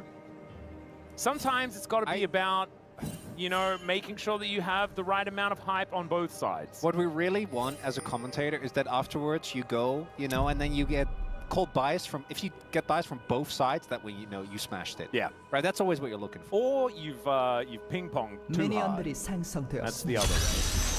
know, like you've just gone a little bit too hard in both directions. No, but if you go too hard in both directions, it does mean you're not biased. You just might be not that great at your job. That's so mean. That's okay. It's okay. You've only got Oh my God! Come on, man! I do think that now that we've done it for summer, I feel like the joke is getting wrapped up. Oh, it is. We're not. We have not even nearly begun yet. There's a cute little play there. We're doing that thing where you press the one button that you have for like 20 seconds, and then go back to the brush. Yeah, Senna does actually have quite a strong level 1. And then for Guma and Carrier, looking at the stunts, we do have Ghost, so team fight focus there. Pretty cool matchup as well, because we've got Senna versus Thresh. It's really cool if like Carrier uses the lantern on Senna offensively. And she just gets sucked in. Oh, that's yeah, like she's just not even in the rest of the game. Maybe right. Carrier not going to quite find anything here as he picks the gap. The flash does come in, but Carrier does manage to flash away. Not exactly the play that we wanted to see there. Did pick the gap quite nicely, so that is 6 points if he's in Australia playing football. Outside of that, is going to not be the end of the world when it comes to summoners, but it does mean that Genji and Duro, any trading they can do is good for them, as long as they don't get dove. Because again, Senna is relying on finding trades and just continuously scrapping to actually get off to a good stack start. So any auto, right stack auto that you might get, any Q, it is just going to make a big difference as we get later into the game. So Carrier going for that play and not working out, not going to have too big of an immediate impact, but those are the moments that Genji is going to make good use of. As the only matchup that I think really is just really nice for T1 is top, because the Renekton pickup to me doesn't make that much sense, because Gragas actually particularly good for us. He's one of the OG Renekton quote-unquote cards. You don't really see Renekton, but the one of the champions together with like the Ornn that just doesn't really play. You sustain through, you can always disengage from it, really get threatening the way he does with a lot of other picks. So that is a bit of a question for one. They are very aware of this. Not going to be looking to take any of the bait. We'll also spot owner here. Yeah, that ward is getting so much value here for Genji. Faker is also going to be roaming down just to get a little ward. And the back is going to come on through. So Genji don't know that our owner has gone back home. That might give T1 a little bit of an angle, but instead, they're going to look for a back timer. I wonder whether this is going to be a bit of a lane swap. Could potentially be. As here is Doran enjoying the counter match. Oh, I don't know if Carrier cancelled or... Well, you do early levels are off. Yeah, right? You do, I was kidding. It was just I mean, Keen having a good time. I do think that back when it really was counter was when the Gragas passive was a lot stronger than it is now. We did obviously see that get nerfed. Yeah. I want to say like a year ago, maybe a little bit shorter, but did get sustained very very impressive. But the lane swap does come through. Looks like safeties are going to come through here from the door. Way towards this lane, and then I imagine he's going to try and like get the shot. Guma is not letting him. Yeah, it does have Rabbit primed as well, so but he can just make his way back. Problem. Wave state is a bit awkward for Ruler here because again Guma did get the freeze, but he did take a decent amount of damage. So we'll see. Yeah, a little bit of a freeze on both sides actually. The cannon does come on in, and the cannon doesn't survive on Genji's side of the map. So that bottom lane is at least going to be pushing. I think we're taking some death rays here. Just that too worried about what's going on. Doesn't TP anymore though, so like this damage does actually stick. Chovy also has gone for Comet. This is interesting with most teams carrying these type of setups. That looked a bit weird.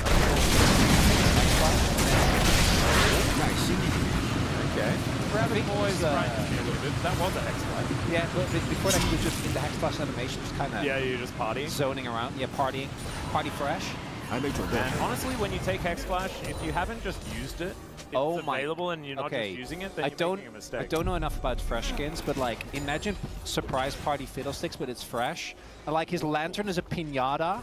Oh my god. And when you click it, like, candy comes up. That's pretty dope. That sounds good, right? And actually, you could have like the the hook, Okay. like the death sentence. Also, like when it hits a champion, like confetti comes out. No. You know, like the Yeah, like the sound of close-up. Harry are going to throw a lantern over to Ona, and Winter comes right and not much else. But they do get the heal, so there is at least that. Canyon's over here, eating some shellfish. And he'll take a dragon as well in. Grab a white gun, Carrier throws another death sentence. This is the rage ignite. Who's there? This is setting up for a bit of a dive. Yeah, Faker in amongst it. Teleport is going to come down from King. I believe that one was interrupted. Another one. Never mind, not actually going to come on through there, and they do manage to get that first kill. Faker locking down first blood as Owner is able to flash away as well. And even Doran will survive as the Dominus did come on through there. As Canyon takes about 15 years, but he will be able to take down this dragon. And they do, stick around in lanes. There's going to be a wave mist in mid, but a double kill in the top lane, and it's always dying. A great start for T1. big win for T1. It's the use of Rise, his ability to impact the side lane there. Faker, just like he did on that in game 1, teleporting up, able to take the kills and Doran. Also, he shows up to that play. I don't think it's going to go nearly as well. Going to be as well. Really glad that Jonas Strong had the pan down, and we're going to check out the replay. And Bruno stepping up. I think the Bruno is making everything to be dangerous. With 4 man, I think this dive should always work. Here, the attempt from deep. The double. That was no way that he's ever going to be able to find there. Filter available from the outside side.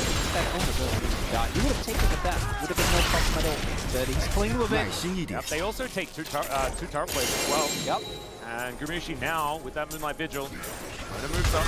Wants his control ward. That does give Gen G a bit of a heads up here. As Canyon just kind of ignoring everything else that's happening on the map. He is a PvE player at this point in time. As Doran and King is partying here towards the bottom side. Rock's being taken. A hook going to go wide. Gumiushi does have red-white. That is a scary opportunity here as Slice out here from Kane. Doran without very much mana and will get ruthlessly credited, which I don't think is a great verb, but it's fine. You know there's a new Predator movie that's coming out? The trailer looked good. Yeah, it looked kind of interesting. You know, I've never seen any of the Predator movies. Really? Should I? Are they good? Yeah, you definitely. Good action movies? Carl Weathers, man. Oh, it's the iconic, like, the shake, the hold arm. Oh, no, I've seen, I know the movie you're talking about, but I've seen clips and, like, Yeah. By osmosis, I've watched a lot of the movies. But then you get to see it in context if you actually watch it. Oh, that sounds fun. All right, Carrier's going to find one. Does get the cleanse out from Ruler this time around, as there's the flash out as well. Running out of summoner spells here as Graviton going to hold Duro in place. Not a dive. Moonlight Vigil will connect, and Ona's coming in. I've seen this play before, but Faker is not going to be able to move over the pillar. As Canyon looking to try and get himself out of here, and in fact, not going to take the risk. Didn't want to get charged audaciously or even prisoned runically. Okay, now you're stretching it out. Yeah, I'm really trying to... It started with Predator ruthlessly, but now we're... That started a fun conversation that involved Carl Weathers, though. That is that's true. kind of... Oh, it was a win. I felt like it was positive. Also, I just went way too far. Let's be real. As fun as internationals are, it's fun to just yap. Yeah. All right, Canyon comes on over and looks to take a bite out of Faker. Does manage to do that, but isn't going to be able to kill him. Sorry, walked up back to to yapping. So back to yapping. Okay, now you're crossing a line, okay? Come on! He did do that, though. He did do that. It's kind of like Wario, you know, where he has the, dislocated jaw thing. Didn't Wario do that? What game was that even in? Was that Wario, just like I want to say WarioWare. I don't want to get started about Donkey Kong Bonanza because, like, I feel like that's going to be the whole conversation. And we have a game to cast. I haven't played it yet, but I do know. Game 3. It is good, man. Do you know what's the best thing about it? Donkey is making like consistent videos about he's had like game. no, it's he's like been one a day for the last like 5 days. So good. More Donkey content. That's all I need. Just one about a around an ice. I'm just full everything, man. We need to find a different Okay, yeah, we'll be in a little bit of trouble here. The Death Sentence is going to get thrown out. You know how sometimes you downloaded your opponent and every hook hits? Yeah, Lou is downloaded. Carrier does not have any connection, bro. His data is not working. His Wi-Fi is sluggish, and we don't know why. I don't even know what that like. There was obviously a level of like thinking. It wasn't just like an error. It was. I just don't know what the Just keep predicting. Yeah. So this game to me is kind of a repeat of game number 2. Oh, there it is! That's Alistair though. Yeah. So he's gonna get a pulverize off. There is a teleport in though as the Gragas is coming down through my vigil. And the Gragas. Howdy, Doran. Doro still is off there. There's no. They can definitely pressure here. Can they get the turret before the Trundle and Renekton get it? They don't have white guns. I think that actually matters a lot. There is another minion wave that is coming up, and this one's going to take a little while as Arcane Storm in the mid lane is just pushing Faker around. First turret going over to D1 though. Oh, okay, yeah. With white guns, definitely be able to. Gets that Crescendo over, and Yuji with a bunch of extra money. And the heal 1.5. Yeah. Feels pretty good. Kane also extending his advantage with Duro will get it. They can see Faker on that ward. Nothing they can do about it. Control ward goes over just to make sure. So that is going to be the Dragon secured here for T1. It's going to be an Infernal Soul here for Game 3. And the gold ahead for T1 at 800. Not a massive lead. This is feeling like a much less like, oh, this is kind of doomed for a lot of strange reasons this time around. This is some honest League of Legends we've got for us. And both teams can look at that completely outside. So you know what that means. Oh, that means yep. Can we get an Elder? Who knows? Maybe T1 break their record of their longest game ever. What do you reckon? 93 minutes. I know that's never happening again. Figured it out now. The lantern doesn't quite work. Have you seen the joke edits of like, where like someone like TPs into a brush and like, oh, it's the ghost effect. That's how the plays. Yeah. I feel like we're just not good enough to understand what Carrier's trying to do. So I refuse. This is they're gonna get this turret as well. Like we've been naming a lot. T1 actually gets done that similar job of something we could have done more specifically with this Italian. Especially these white guns. So one of the things we always talk about with Zeke, one of the things Zero is off. I mean, it's the Caitlyn thing. They've done it with women so many times on these picks. And it's why we see their gold actually starting to really balloon. They're very happy to just siege away. Here's a dominant hit for King as he looks to try and defend, but he's sort of standing around. Wants to be able to dodge some of the CC. The play does come back though. He can't dodge all of it, even if the hook does go wide. Still, Canyon is going to be able to eat this turret. So the gold lead remains manageable. Yeah. It's not the end of the world for Genji, but I do like T1 being this proactive with pushing. And again, playing around the pushing strength of particularly the Zinzao as well as the Aphilos. There's also the added benefit of when you play fresh and you are ahead on tempo, even if you don't actually hit the hooks, which so far has been a bit of a problem, just being on the map, making moves, forcing people off turrets is already a big win. Yeah. So T1 able to use that nicely. Now, we do look to the other side, and we see that Ruler is, I think, a little behind. I think really when you're feeling really good at Senna, you're going to hit 60 souls at about 20 minutes. I think the average at the MSI was like 51 at 20. I think he's more on track for that. He's going a really weird build though, because I was talking to aiming, and you're supposed to build Essence Reaver first, aren't you? No, Atlas. I know you don't actually. He can still make up for it by building Runan second, Atlas, right? I'm not ready to talk about DK. Okay, we can talk about Donkey Kong. No one to talk about D plus Kia. I was off that day. That wasn't real. Oh, it definitely was. I saw you in chat. Yeah, and I remember, because you said juke, and that made me sad. He's already a juke, okay? That's all right. Carry with the flash play. Onak looking to go on in as well, but the Arcane Storm wants to take down the tick. One more tick will do it, but it's not going to connect. As now the cast will deliver Canyon to his death potential. He did have the subjugate there, and oh my god, Ona survives. The headbutt to get Gumiushi out of here, but he is an absolute demolition machine. And Genji, they might be staring down the barrel of their first loss of the season. Keen trying to look for a counter pick. The hook hits him. He does manage to at least get carry. He's flashing in, looking for even more. The turret jumping in at the same time. But Ona is also going to be able to get a cute little charge, and that will help take down the clock. This guy's in. It is built different, ladies and gentlemen. And that whole time, Kumiushi was just slaughtering them. 3-0-3 now on the Aphelios. Yeah, we're going to need a few hundred more years. There was Carrier surviving there. But for me, as you highlight, I want everyone to look at Owner in this fight. Carrier starts it off, but the fight initially isn't actually that good. Carrier almost goes down. If he goes down and that becomes a big chaos storm, could have been there, or things could have been different. And that cost. But then here, Owner goes in with just the slightest bit of help. Takes down Ruler, which is the essential damage necessary. The Doran, being a frontliner, we have seen to be for so many people, including Genji, by the way. Got them 2 titles. And then Keen here.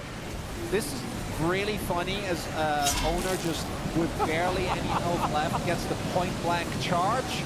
And tanks the turret, and tanks the turret shot afterwards as well. Yep, 4.5k gold lead now. And I think this Drake, Genji are going to contest. I don't know if they really can. There's the Hex Flash hook onto Duro.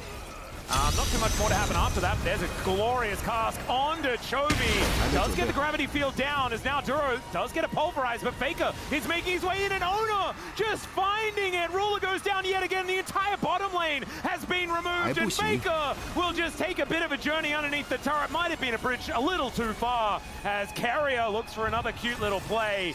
Needs a few extra links in that chain, though, if he wants to get that one. As Ona going in one more time. It's the most balanced Trundle has looked all week.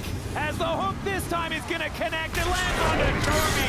Zuma's going to grab that kill. And Carrier, I mean, I don't know how it works, but it absolutely works. Gets some of the most crazy hooks ever, but he lands them when he needs to. And the inner is going to then go down. T1, they are so far ahead. It's all just about knocking down these turrets and securing the first victory against Genji for any team since the season started. Since February, Atlas, we are freezing. There was winter. Winter's coming on. We're in the heat of summer. And T1 at their home ground might actually be able to do what no team has done in so many months. There's a ward right there. So we're going to take this one out one more time, starting with Carrier finding Doran.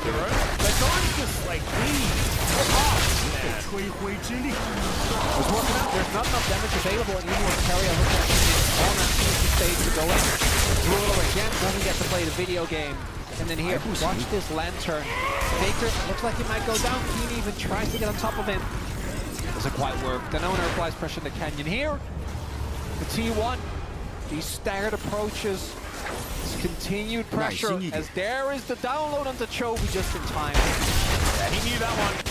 Chovy, they go way back. So they're going to be able to lock him down. And now, Genji staring down the barrel of 6,000 gold.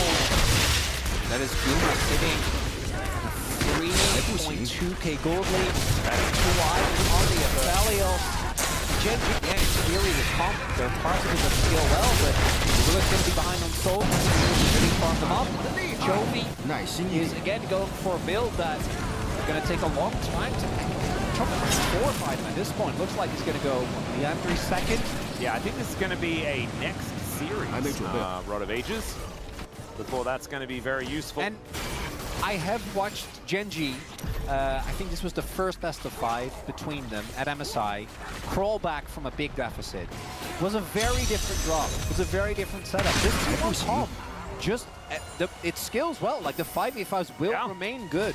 There are obviously parts of Genji that are going to become a problem eventually, like the range of Chovy, the damage from Ruler, and his stacking. I don't think that we're really going to reach that point. And the problem is like, I'm looking at these junglers as well, and I can count, and that's making things look a little bit worrying here for Genji, because there is 2 for Ona, and there is 1 triangular fan here for Genji. Not really looking great. This is just a T1 that are well and truly powered up. We're talking about like item spikes that are just perfect for this stage of the game as well with this composition.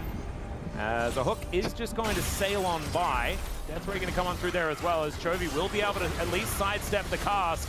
But Owner is looking to make his way in. Another hook is going to be fantastic here, as Chovy's already got that flash on cooldown. In comes the Moonlight Vigil, and down goes Gen G. There's at least a couple of kills back here, as they do manage to trade with the help of the turret. But T1 is so far ahead, they don't really mind that Doran and Carrier go down. The damage is still here.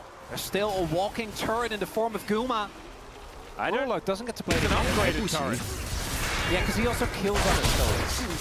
In a matter of seconds. Well, Red White don't fight. Well, that is not what T1 are thinking. Got a green gun now for the extra range here for Yuji. Are we like looking at like a deep flank bolstered by T? No, he's just farming left. That's where we're looking. All right, yeah, he did manage to lock that one down. Nailed it. This doesn't have much hit, so we need to be a little careful. Nice. Only saving grace for Gen G is that Soul isn't that imminent. That's it. Maybe you can get to a third item. As we take a look here for Chovy. Nice move, nice sidesteps initially, but then still gets tagged, and then that hook from Carrier.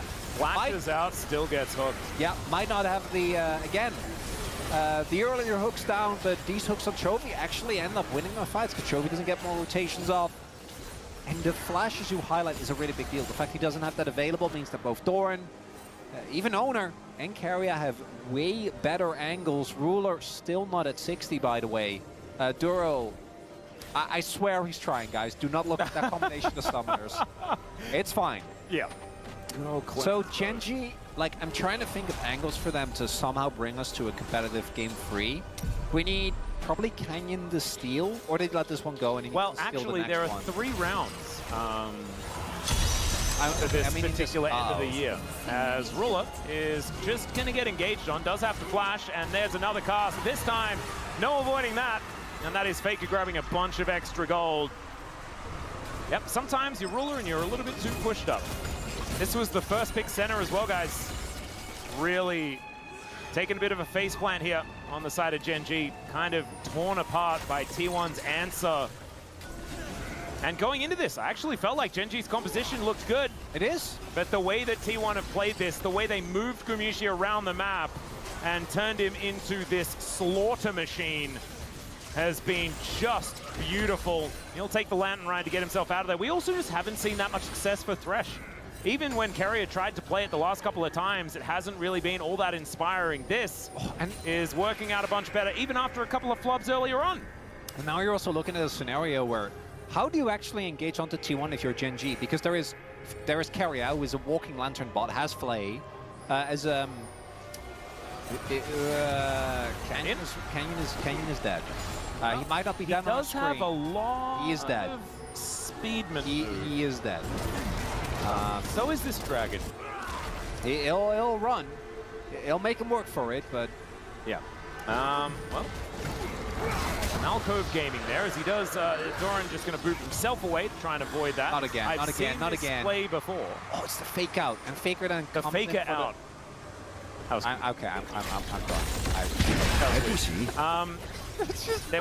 There's a dead troll. Dead dragon. Soul point now for T1. Don't know whether that is all that relevant, because the game could just be over in 4.5 minutes. Yeah, it's just a beautiful snowballing from T1, right? And it really comes down to that one guy at the top. Okay. Ruler is just dead. Cut the video. You need to watch it. It's a little bit worrying here, as at least Keen does have a Dominus. Faker is going to take a Lantern Ride to get out. Scot-free from that one. And Chovy comes on over, but he comes on over a whole lot later than he needed to. And Arcane Storm is down underneath this turret. He does go golden, as that is a dead Gragas. Maybe, no. They are, in fact, too far ahead, ladies and gentlemen. The Wallet's Atlas! Yeah, that was the piano-sized wallet right on the noggin of Chovy. And T1 will be able to push these super minions in for the first time in a deciding game of a series this season. Gen G are looking to go down. We'll see. There is a pillar of filth there just to delay it. I was about to start my monologue, but I guess we'll have to hold off. What hit Ruler? Why is he? Did he get a hit by like blue gun? I swear he just respawned. It must have been because I swear he just respawned and he was at like maybe rice bounds. He is 0, 5, and 0. Oh yeah, he's also level. There's a lot. I'm just wondering what specifically, like, what I think someone may have breathed in his vicinity on the T1 side of it. Is I think what happened. And his Arizona is just here. He's just ready. You know what? Getting 2 flashes, that's work. I'm not even. Shouldn't have happened. Well, T1 just going to deny this. Is Keen? Okay. Atlas, this whole situation, yes, it just reminds me of when you were like, "Wow, I'm fine," and then you were not fine. No, it's the jet lag scenario. Yes. Well, the Victor is going to get taken down as T1 just catch 2 teleports that come in, delivering members of Gen G to their doom. They're doing it, Atlas! They are definitely doing it. They're just going to wander down. Baron is unnecessary, and Lula's going to be discovered by Una once again. This time the snare comes in, but now he's just going to hunt him down to the ends of the earth, and that is maybe going to infinity in this game because T1 will end it and end Gen G's streak.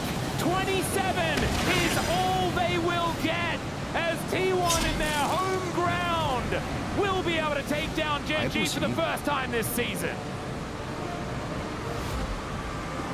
What a win here for T1, and it's vintage. It is 2022 again. We are watching Faker impact the sidelines, and we are watching Aphelios Thrash. And you know, Carrier, he just had to shake off the rust. A little early on, as I gotta vote for. Yeah, you got a POM. I feel like this is just this. I'm being met with skepticism. I mean, it's up to you. Okay, who do you got? Well, oh, gotcha. No, I just always think it's Doran when he plays Greg. It's always Doran when he plays Gragas to me. Although I think there's quite a few decent choices here. It might be. 棒子再横过来试试看，右牵制，你得要小心了，也不能太大。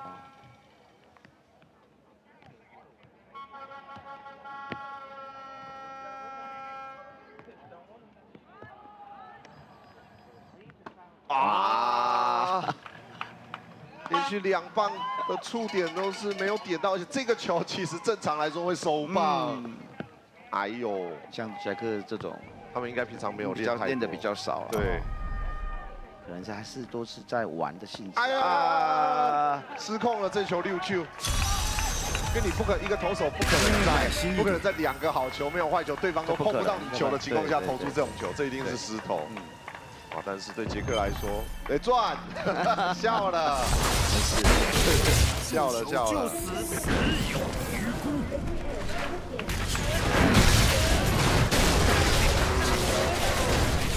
还没准备好。在上得点圈的机会，2半局杰克队都有在上得点圈。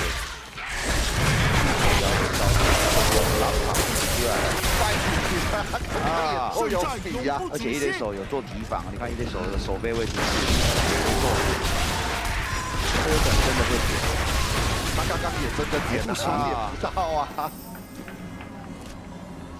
他刚刚绝对不是也绝对不是假点啊，只是点不到。这边呢，他没点，还没准备好。像这种短打，其实重心还是要摆在这个，不能太轻易。束手就死吧，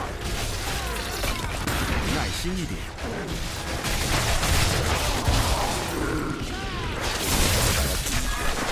点了，这就必须要说，就是比较明显的状况，应该就是平常练短打的部分相对是少一点。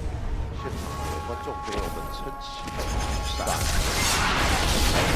还是有太阳，太阳，对，太阳。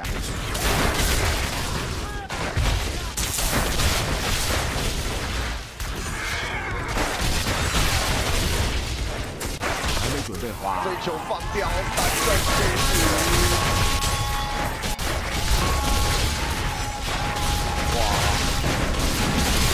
克来说就有点伤了，还不行。这把2个出局数都是3阵，其实后段放弃打者更应该是要。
History.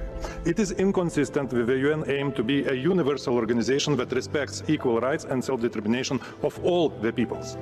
The resolution has settled only the issue of representation of China in the UN. In no way it denies the specific sui generis status of Taiwan that has never been a part of the People's Republic of China. We must do utmost to make the voice of 23 million Taiwanese people heard. History. It is inconsistent with the UN aim to be a universal organization.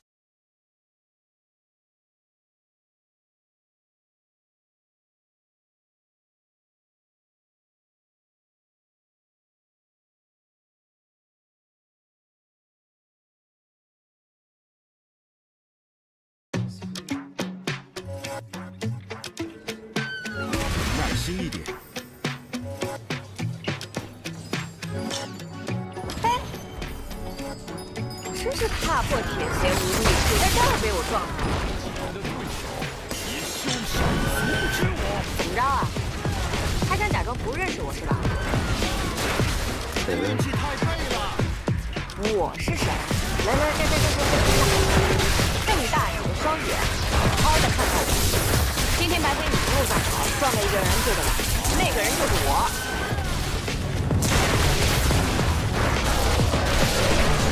你说什么？你把我东西给撞坏了，害得我被老板扣了1个月的工资，你得赔我钱啊！厉害了吧？你干嘛？哎，你干嘛呀？还不行。他们早该趁机。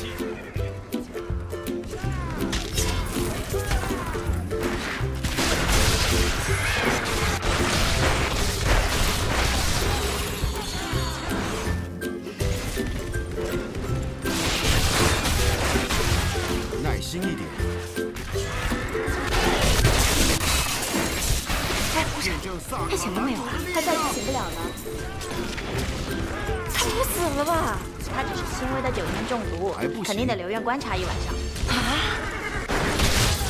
对了，你先把费用给交了吧。护士，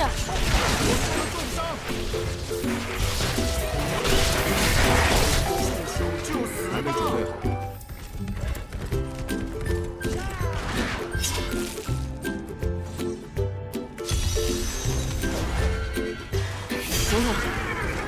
哎，醒！您终于醒了！来，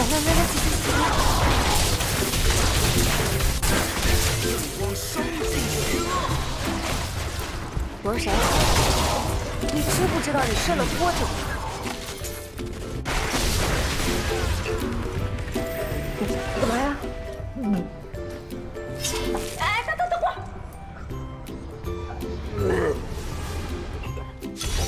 还没准备好。验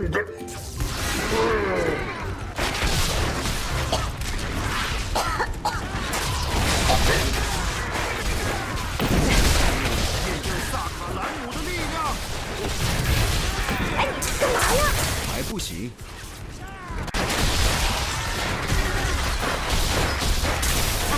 哎，你又睡没起来，醒醒！护士。 你看他这怎么回事啊？你老公怎么样了？刚吐了啊，很正常，一会儿还得吐呢。他不会醒不了了吧？啊，那倒不会，他现在是深度睡眠，估计得睡到明天上午吧。放心吧啊，没什么事儿。明天上午啊？哎，护士。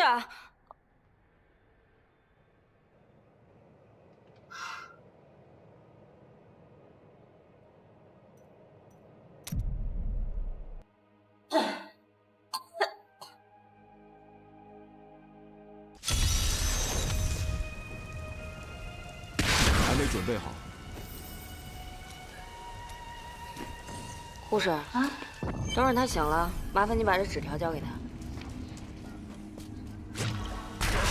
啊？你们不是夫妻呀？啊？正战永不止息。明哲搭配的。啊，对不起啊。你一定要叫心霞。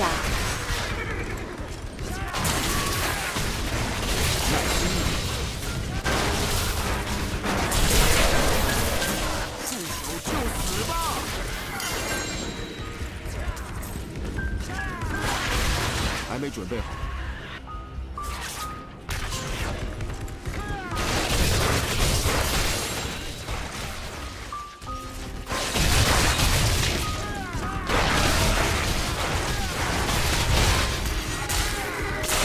圣光烧尽邪恶。还不行。我叫夏可可，是我把你送到医院的，替你交了住院费，还照顾你。之前你撞过我，还弄坏了我的东西。等你醒了，请拨打我电话。你要是不给我打电话，天理不容。哎，我说你喝了多少酒？还没准备好。去取点钱。干嘛？不是找到这姑娘把钱还给人家，还亲自去？派人帮你送过去不就得了吗？那怎么能行？你得当面去跟人说声谢谢。看我干嘛？啊？看我干嘛？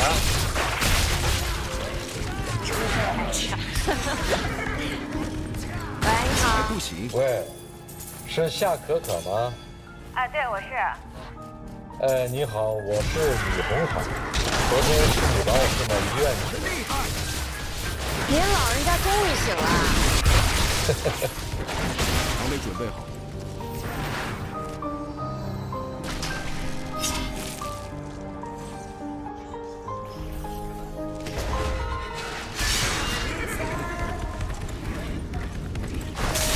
耐心一点，圣光烧尽邪恶。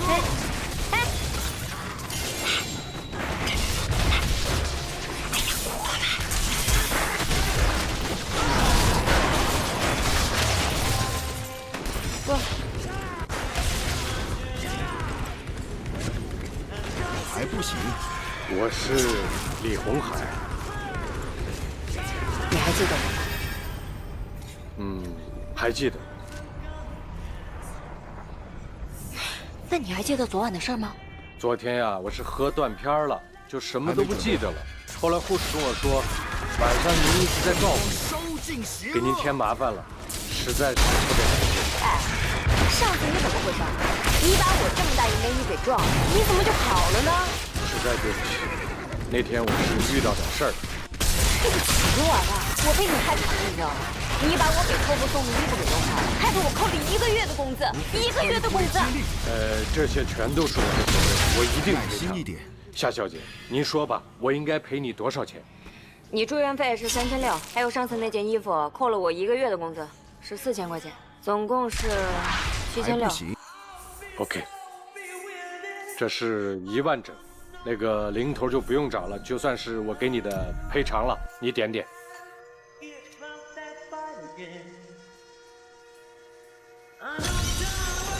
耐心一点。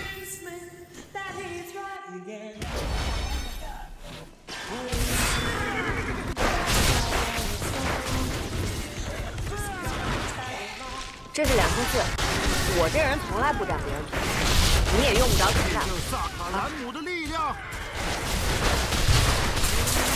还没准备好。接个电话。小兰，今天咱们班同学聚会，可千万别忘了带着你男朋友一块儿来。对，是今天哈我想起来了，你差点就忘了吧？幸亏我提醒你。耐心一点。哎，刘小兰，你们要几点开始啊？我这边可能哎，你可能什么呀？夏可可，你可千万别告诉我你太忙来不了，那咱班同学得多失望呀！都想看看你那4号男朋友。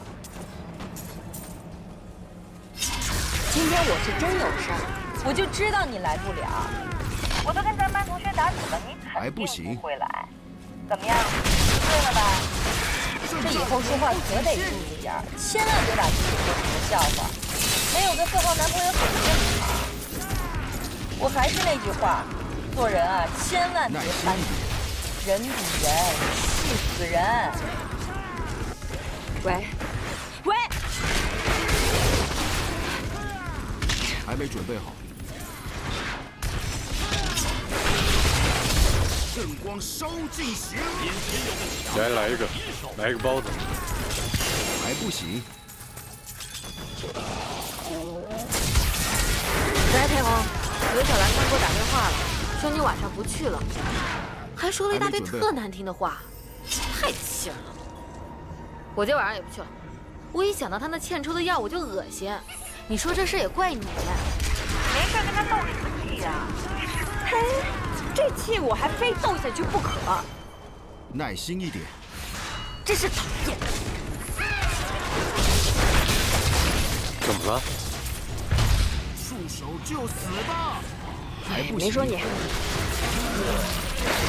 是没什么事的话，那我就先走了。再次表示感谢。如果以后真需要我帮忙的，您尽管开口。耐心一点。再见。你的运气太废了。怎么了？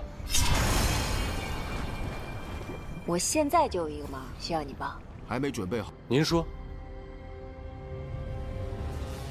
你暂时当我几个小时男朋友吧。您说什么？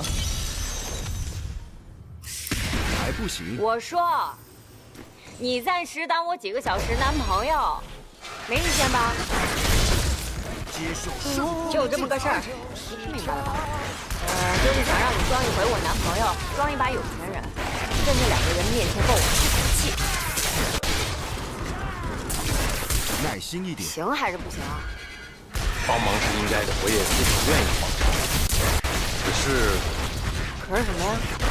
可是你觉得我像你吗？咱们俩在一块儿像一对吗？这还是我说呀，你没长自知之明。你觉得你配？耐心。所以呀，我这不没辙了吗？我只能死马当活马医了呀。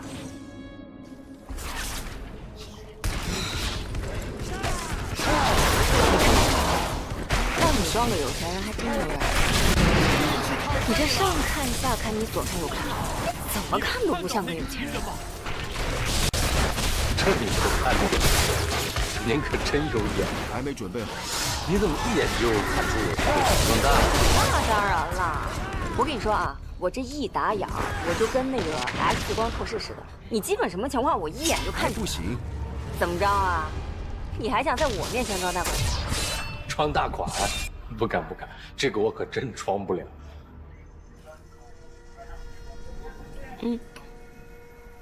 你是干什么的呀？我呀，我是。实话实说，我可是火眼金睛。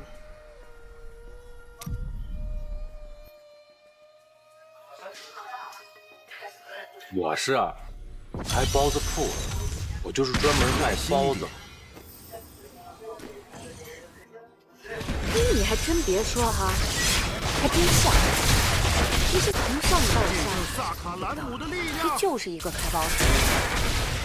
你尝尝，我这包子不错。还没准备好。赶紧的，快点。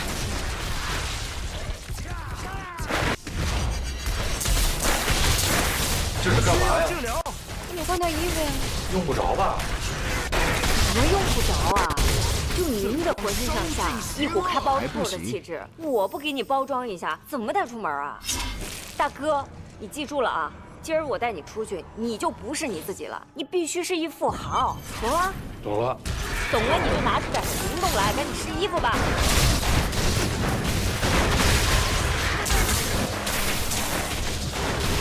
运气太废了，耐心一点。就这套了，这套。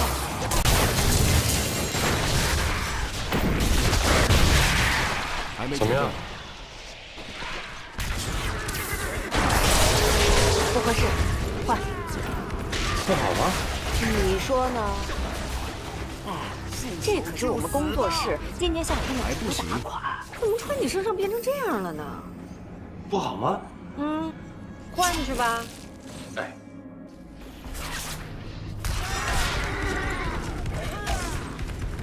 夏小姐，怎么样？还没准备好。您真没长眼，这衣服穿在你身上，您没点破眼。我觉得我穿这个不习惯。废话，你当然不习惯了。这一身7万的，你知道吗？7万你上哪儿？这衣服7万，有人买？还没准备好。这身衣服是真够值钱了，可是你能不能穿出点感觉来呀？什么感觉？有钱人的感觉啊，好几千万的身家，耐心一点。是您这样的吗？我不是让你挺肚子，你这是小流氓，你知道吗？有钱人你见过吗？见过啊，不是，我在电视上见。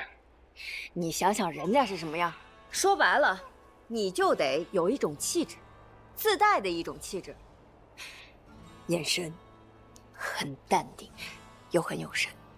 我这眼睛没神吗？废话。就您这眼神，跟做了什么亏心事儿似的。你要自信，要霸气，懂吗？你要从心底里面告诉你自己，我是有钱人，我是有钱人，我是有钱人。你自己练练吧。是有钱人，我是有钱人，我是有钱人，我是有钱人，是有钱人，我是有钱人，是有钱人，我是。还不行。夏小姐怎么了？我说大哥呀，你能不能认真点，负点责任行吗？你当今天就是我跟你开玩笑的，我是很认真、很严肃的，好吗？我也是很认真、很严肃的。还没准备好。啊，那看来我就没希望了。夏小姐，要不这样，你让我出去一下，我一会儿回来行吗？你干嘛呀？你要跑啊？不是，我就觉得可能是我这泥板太差了，你再折腾一年。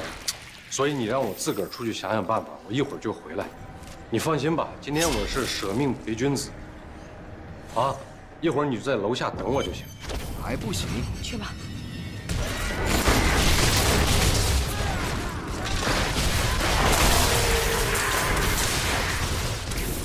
送死就死吧！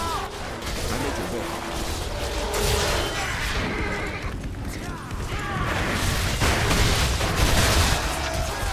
李红海，你到哪儿了？夏小姐，稍等，我马上就到啊。李科长，耐心一点。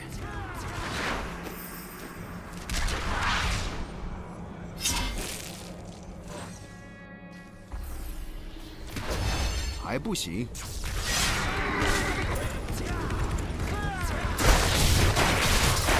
接受圣光的制裁。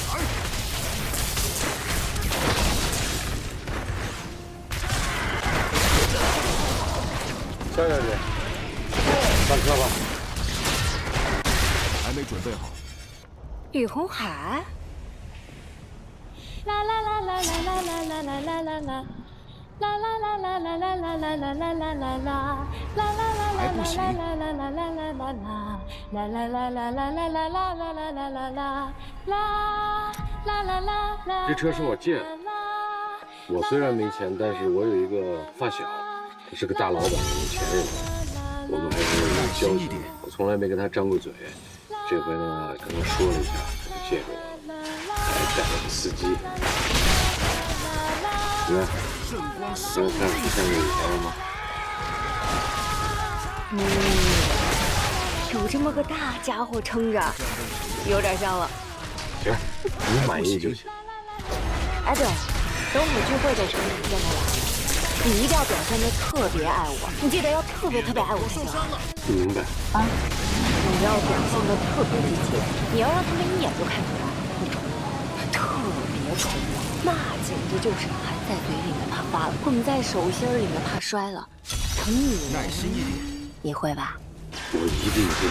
哎，这就对了。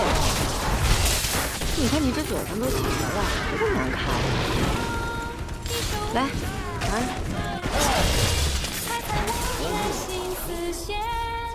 摸摸。哎。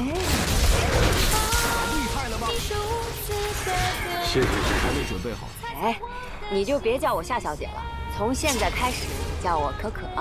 可可。那我叫你老李行不行？行。合作愉快，老李。合作愉快，可可。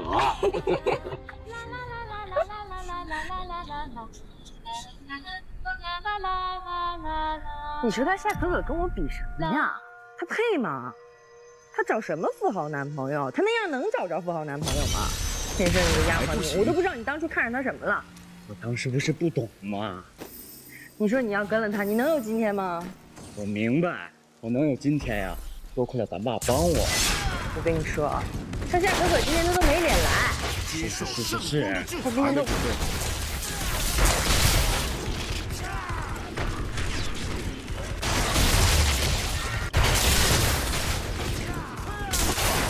耐心一点。真巧啊，在这儿就碰上了。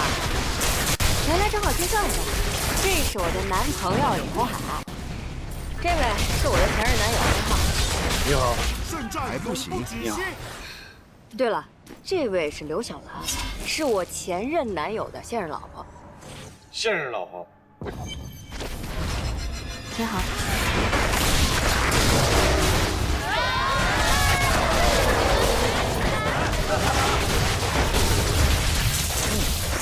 就死吧！可可，你男朋友是做什么生意的呀？我呀，我在南非买了几家5星级的酒店，就在这个约翰内斯堡市中心。您以后去南非玩可以玩。哇，国际买卖啊！你这店都开到非洲去了，厉害呀！就是，那你这大老远的飞来飞去，多不方便呀。是。这私人飞机虽然方便，但是坐着不舒服，所以我琢磨着，我想买个游轮。这样这个自由的买卖，我自己呢也放慢节奏，自己坐着不舒服。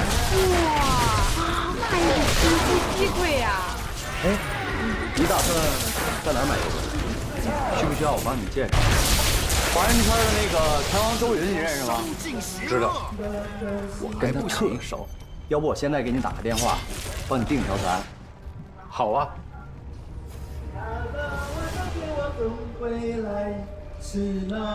耐心一点。哎呦，这电话号在那个手机里了。我打给他好吗？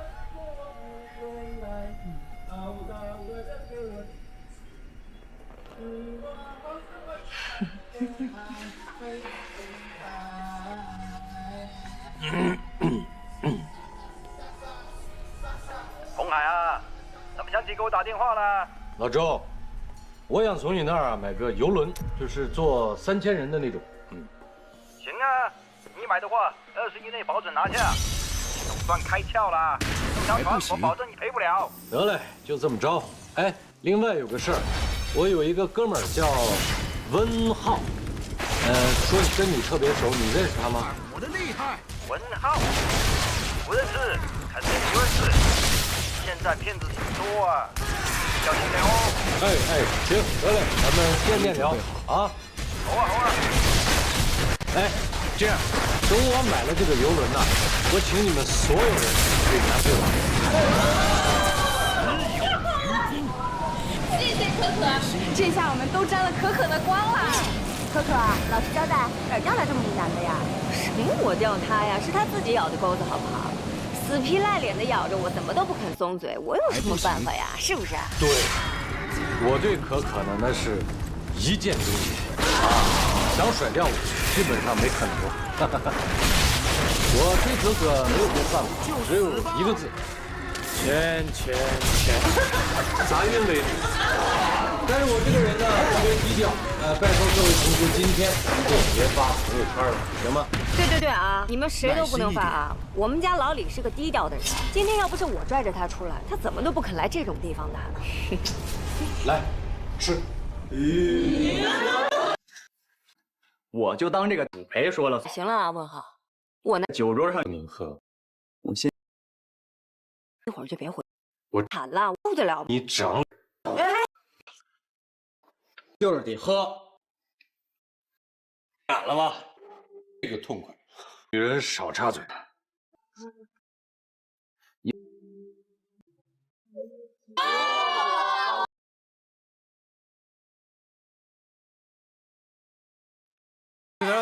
来，下次咱们再继续玩，没问题。那肯定的，你们走吧。太棒了！来，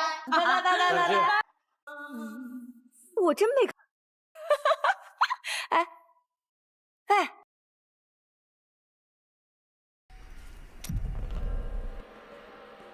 上回我就说你俩是小两口吧，你还不承认，怎么着啊？这回您又撞上他了，他又喝醉了，您这又是助人为乐。护士，他没事吧？怎么会没事啊？上回我就跟你说了，他不能再喝酒了，要再喝酒就真出事了。这回可不，他心脏刚才跳的都快飞出来了，这非常危险，你知道吗？一定得注意点啊！耐心一点。谢谢啊。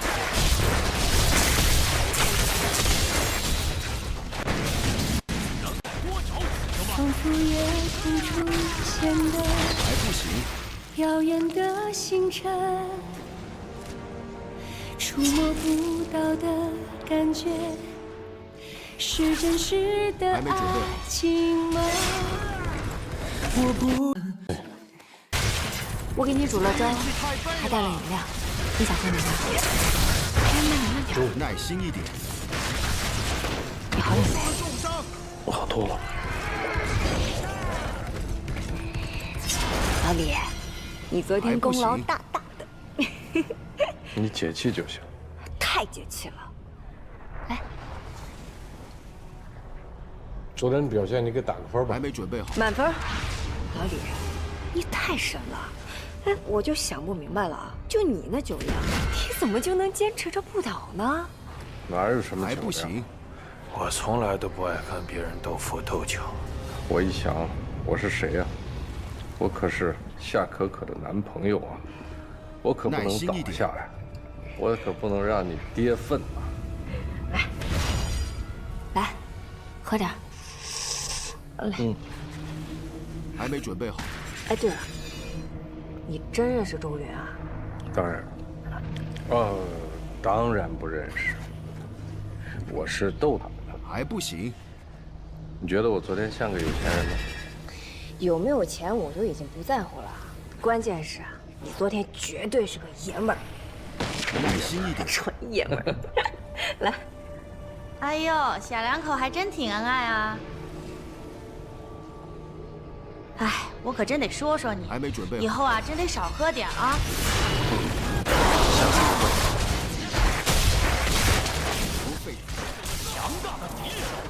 别介意啊，这护士啊眼神不好，你这样还不行，哪能配得上你？董事长在吗？董事长不在。不在。马主任今天来，你没通知他吗？我通知了。这么大的事，他敢迟到啊？老李，没想到你这感情也挺曲折的。不过你放心啊，你这个人这么厚道，肯定会遇到一个真心对你好的。那些嫌你穷的女人，没大耐心一点。哎，有个事儿啊，我特别想问你，你说现在这对女孩找男朋友是不是都非得找有钱人？就比方说像你这样的，是不是非有钱人不嫁？这个还没准备好。这个是我的心结，我一直都特别想知道答案。你也不要怕刺激我，一定要实话实说。我的厉害！我受了重伤。喂，耐心一点。你到哪儿了？怎么还没来公司？有事儿。你忘了我告诉你，今天马主任找你来谈上市的事儿。昨天嘱咐你了。哦，我知道了。我这儿还有事儿。等会儿。什么？你敢让马主任等你？你疯了！不就是蒸包子吗？还没准备好。我不在还蒸不了了。你们先把馅儿和上。啊？什么蒸包子？你怎么这么笨呢？你先把芹菜、西葫芦洗干净，做成馅儿，蒸。李红海，抽什么风啊？抓紧时间，好，跟我回去蒸，就这样，挂了。喂，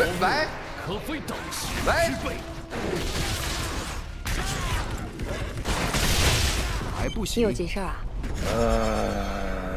就是这个包子铺的新来的小工，他连这个包子馅儿都没有整明白。不管他，咱们接着刚才的话题。你刚说什么来着？就是现在的女孩是不是都非有钱人不嫁？才不是！还没准备好。不是吗？老李，你千万别误会啊！我昨天让你去装富豪，那就是气他们，你才不是那种。再说了，有哪个女孩不想看到一个让自己奋不顾身的人？要是哪一天我碰到这样的人，我根本就不在乎他有钱。爱情又不是买卖，跟钱有什么关系啊？老李，你千万别灰心啊！这说不定啊，这现在已经有一个好女孩在哪个犄角旮旯里面正躲在那儿等着你呢。这缘分一到，他就啾扑到你怀里去了。老李，你要自信，还不行，知道吗？你下一次再有事情的时候，你找我去给你打气。我当你的啦啦队队长，加油，奥迪，加油，奥迪，加油，加油！对不起。看你那嘴干的，干脆这样吧，我呀，把我的润唇膏2支送给你，来抹抹，以后记着抹啊。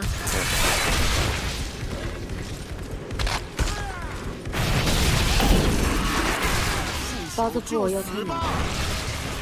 是，我得走了，要不然这包子真卖不出去。还不行。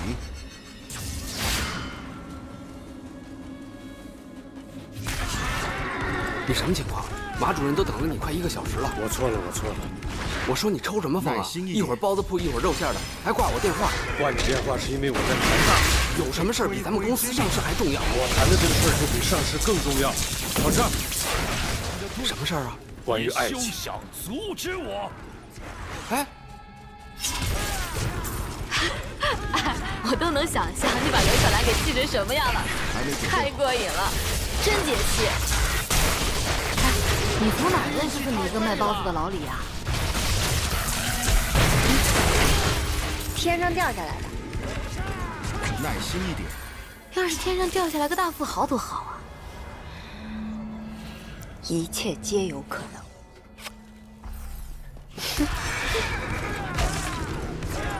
我们爱天集团谋求上市绝不是为了圈钱，把所有的钱都装在自己的口袋里，占股民的便宜，欺骗投资者的感情，这是我们坚决反对的。我们的愿望是分享。通过爱天集团的上市，能够和股民们一起做生意，大家手拉手，一起来分享我们爱天集团所创造的财富，共享财富，这是我们爱天集团上市的终极目的，也是我和集团的诸位同仁的追求和梦想。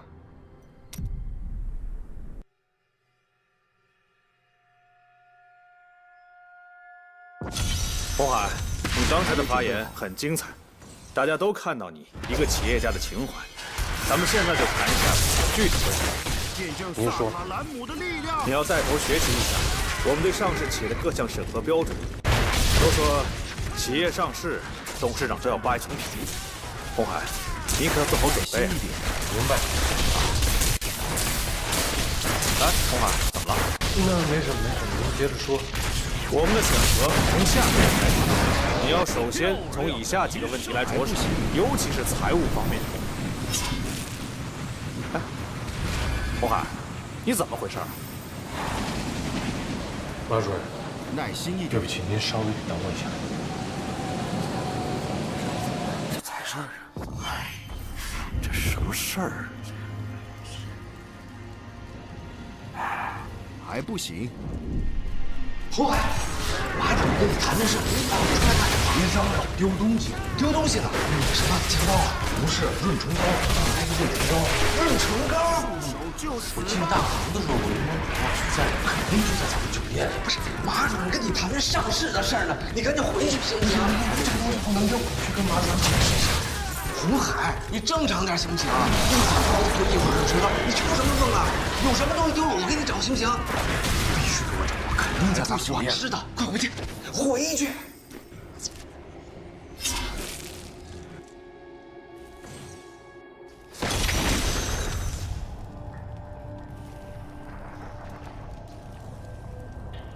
还没准备好。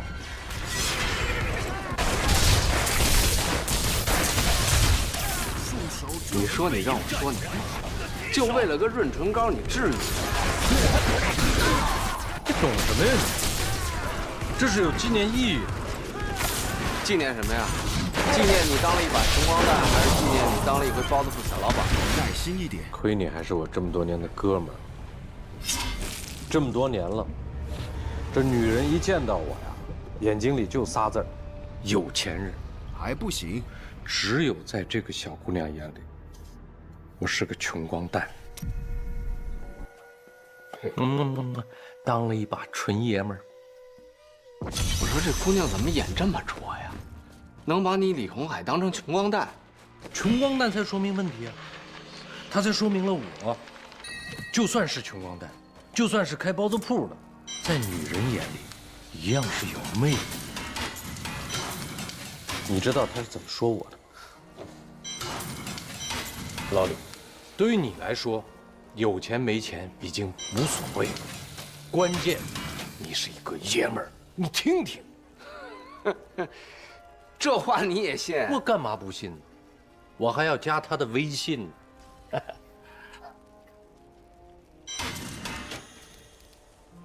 啊。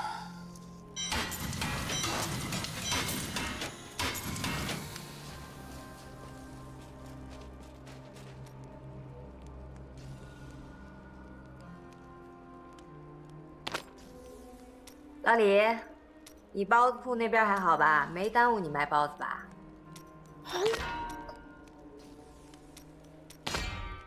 老李，你包子铺那边还好吧？没耽误你卖包子吧？放心吧，没耽误，已经卖出去好几笼啦。已经卖出去好几笼啦。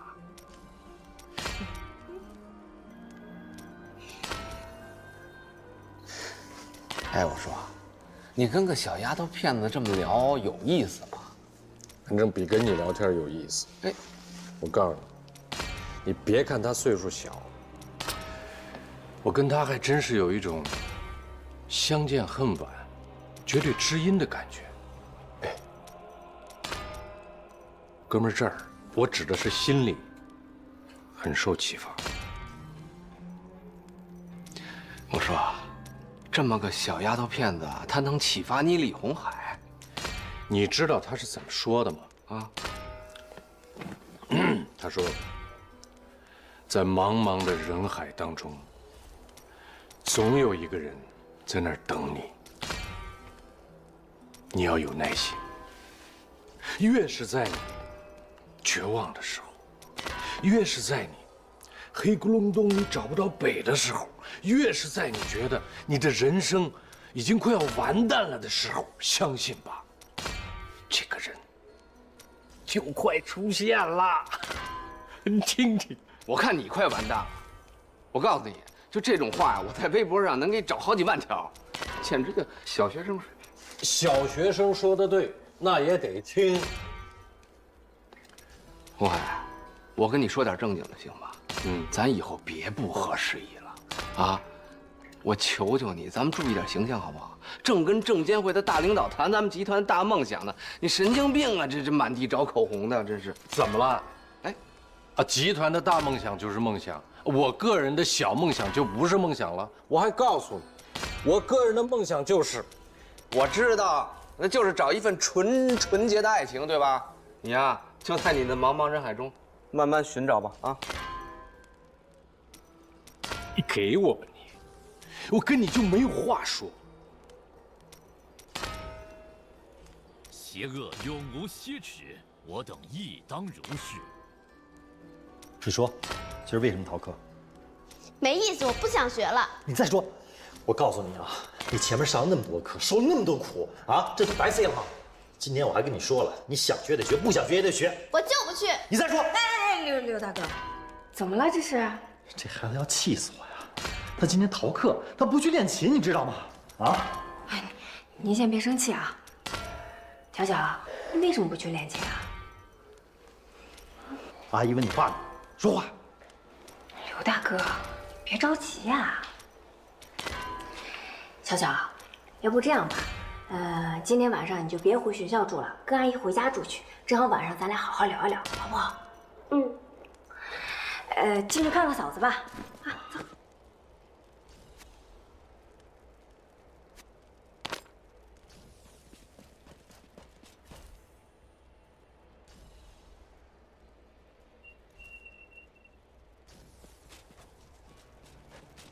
看来你需要一件新的，被你赚到了。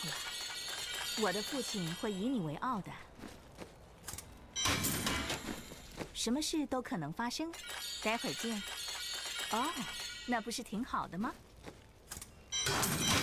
小小，看来你刚表现的可真好。哦，这个真不错。超出我的负荷了。我能拿回来吗？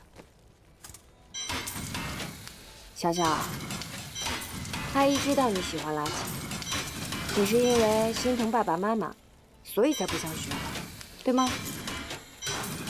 但是你有没有想过啊？你好好的拉琴，这才是心疼他们呢。除非你自己不想拉了，那阿姨也不勉强你。你现在告诉我，你是喜欢还是不喜欢？跟阿姨说实话。喜欢。真的？那就好，走吧，跟阿姨来。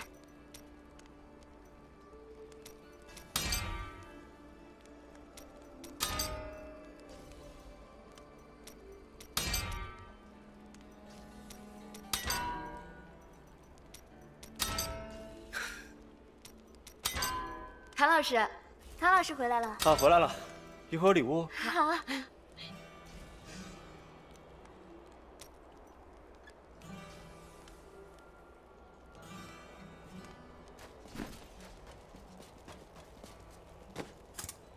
喂，可可，我回来了，晚上一起吃个饭吧。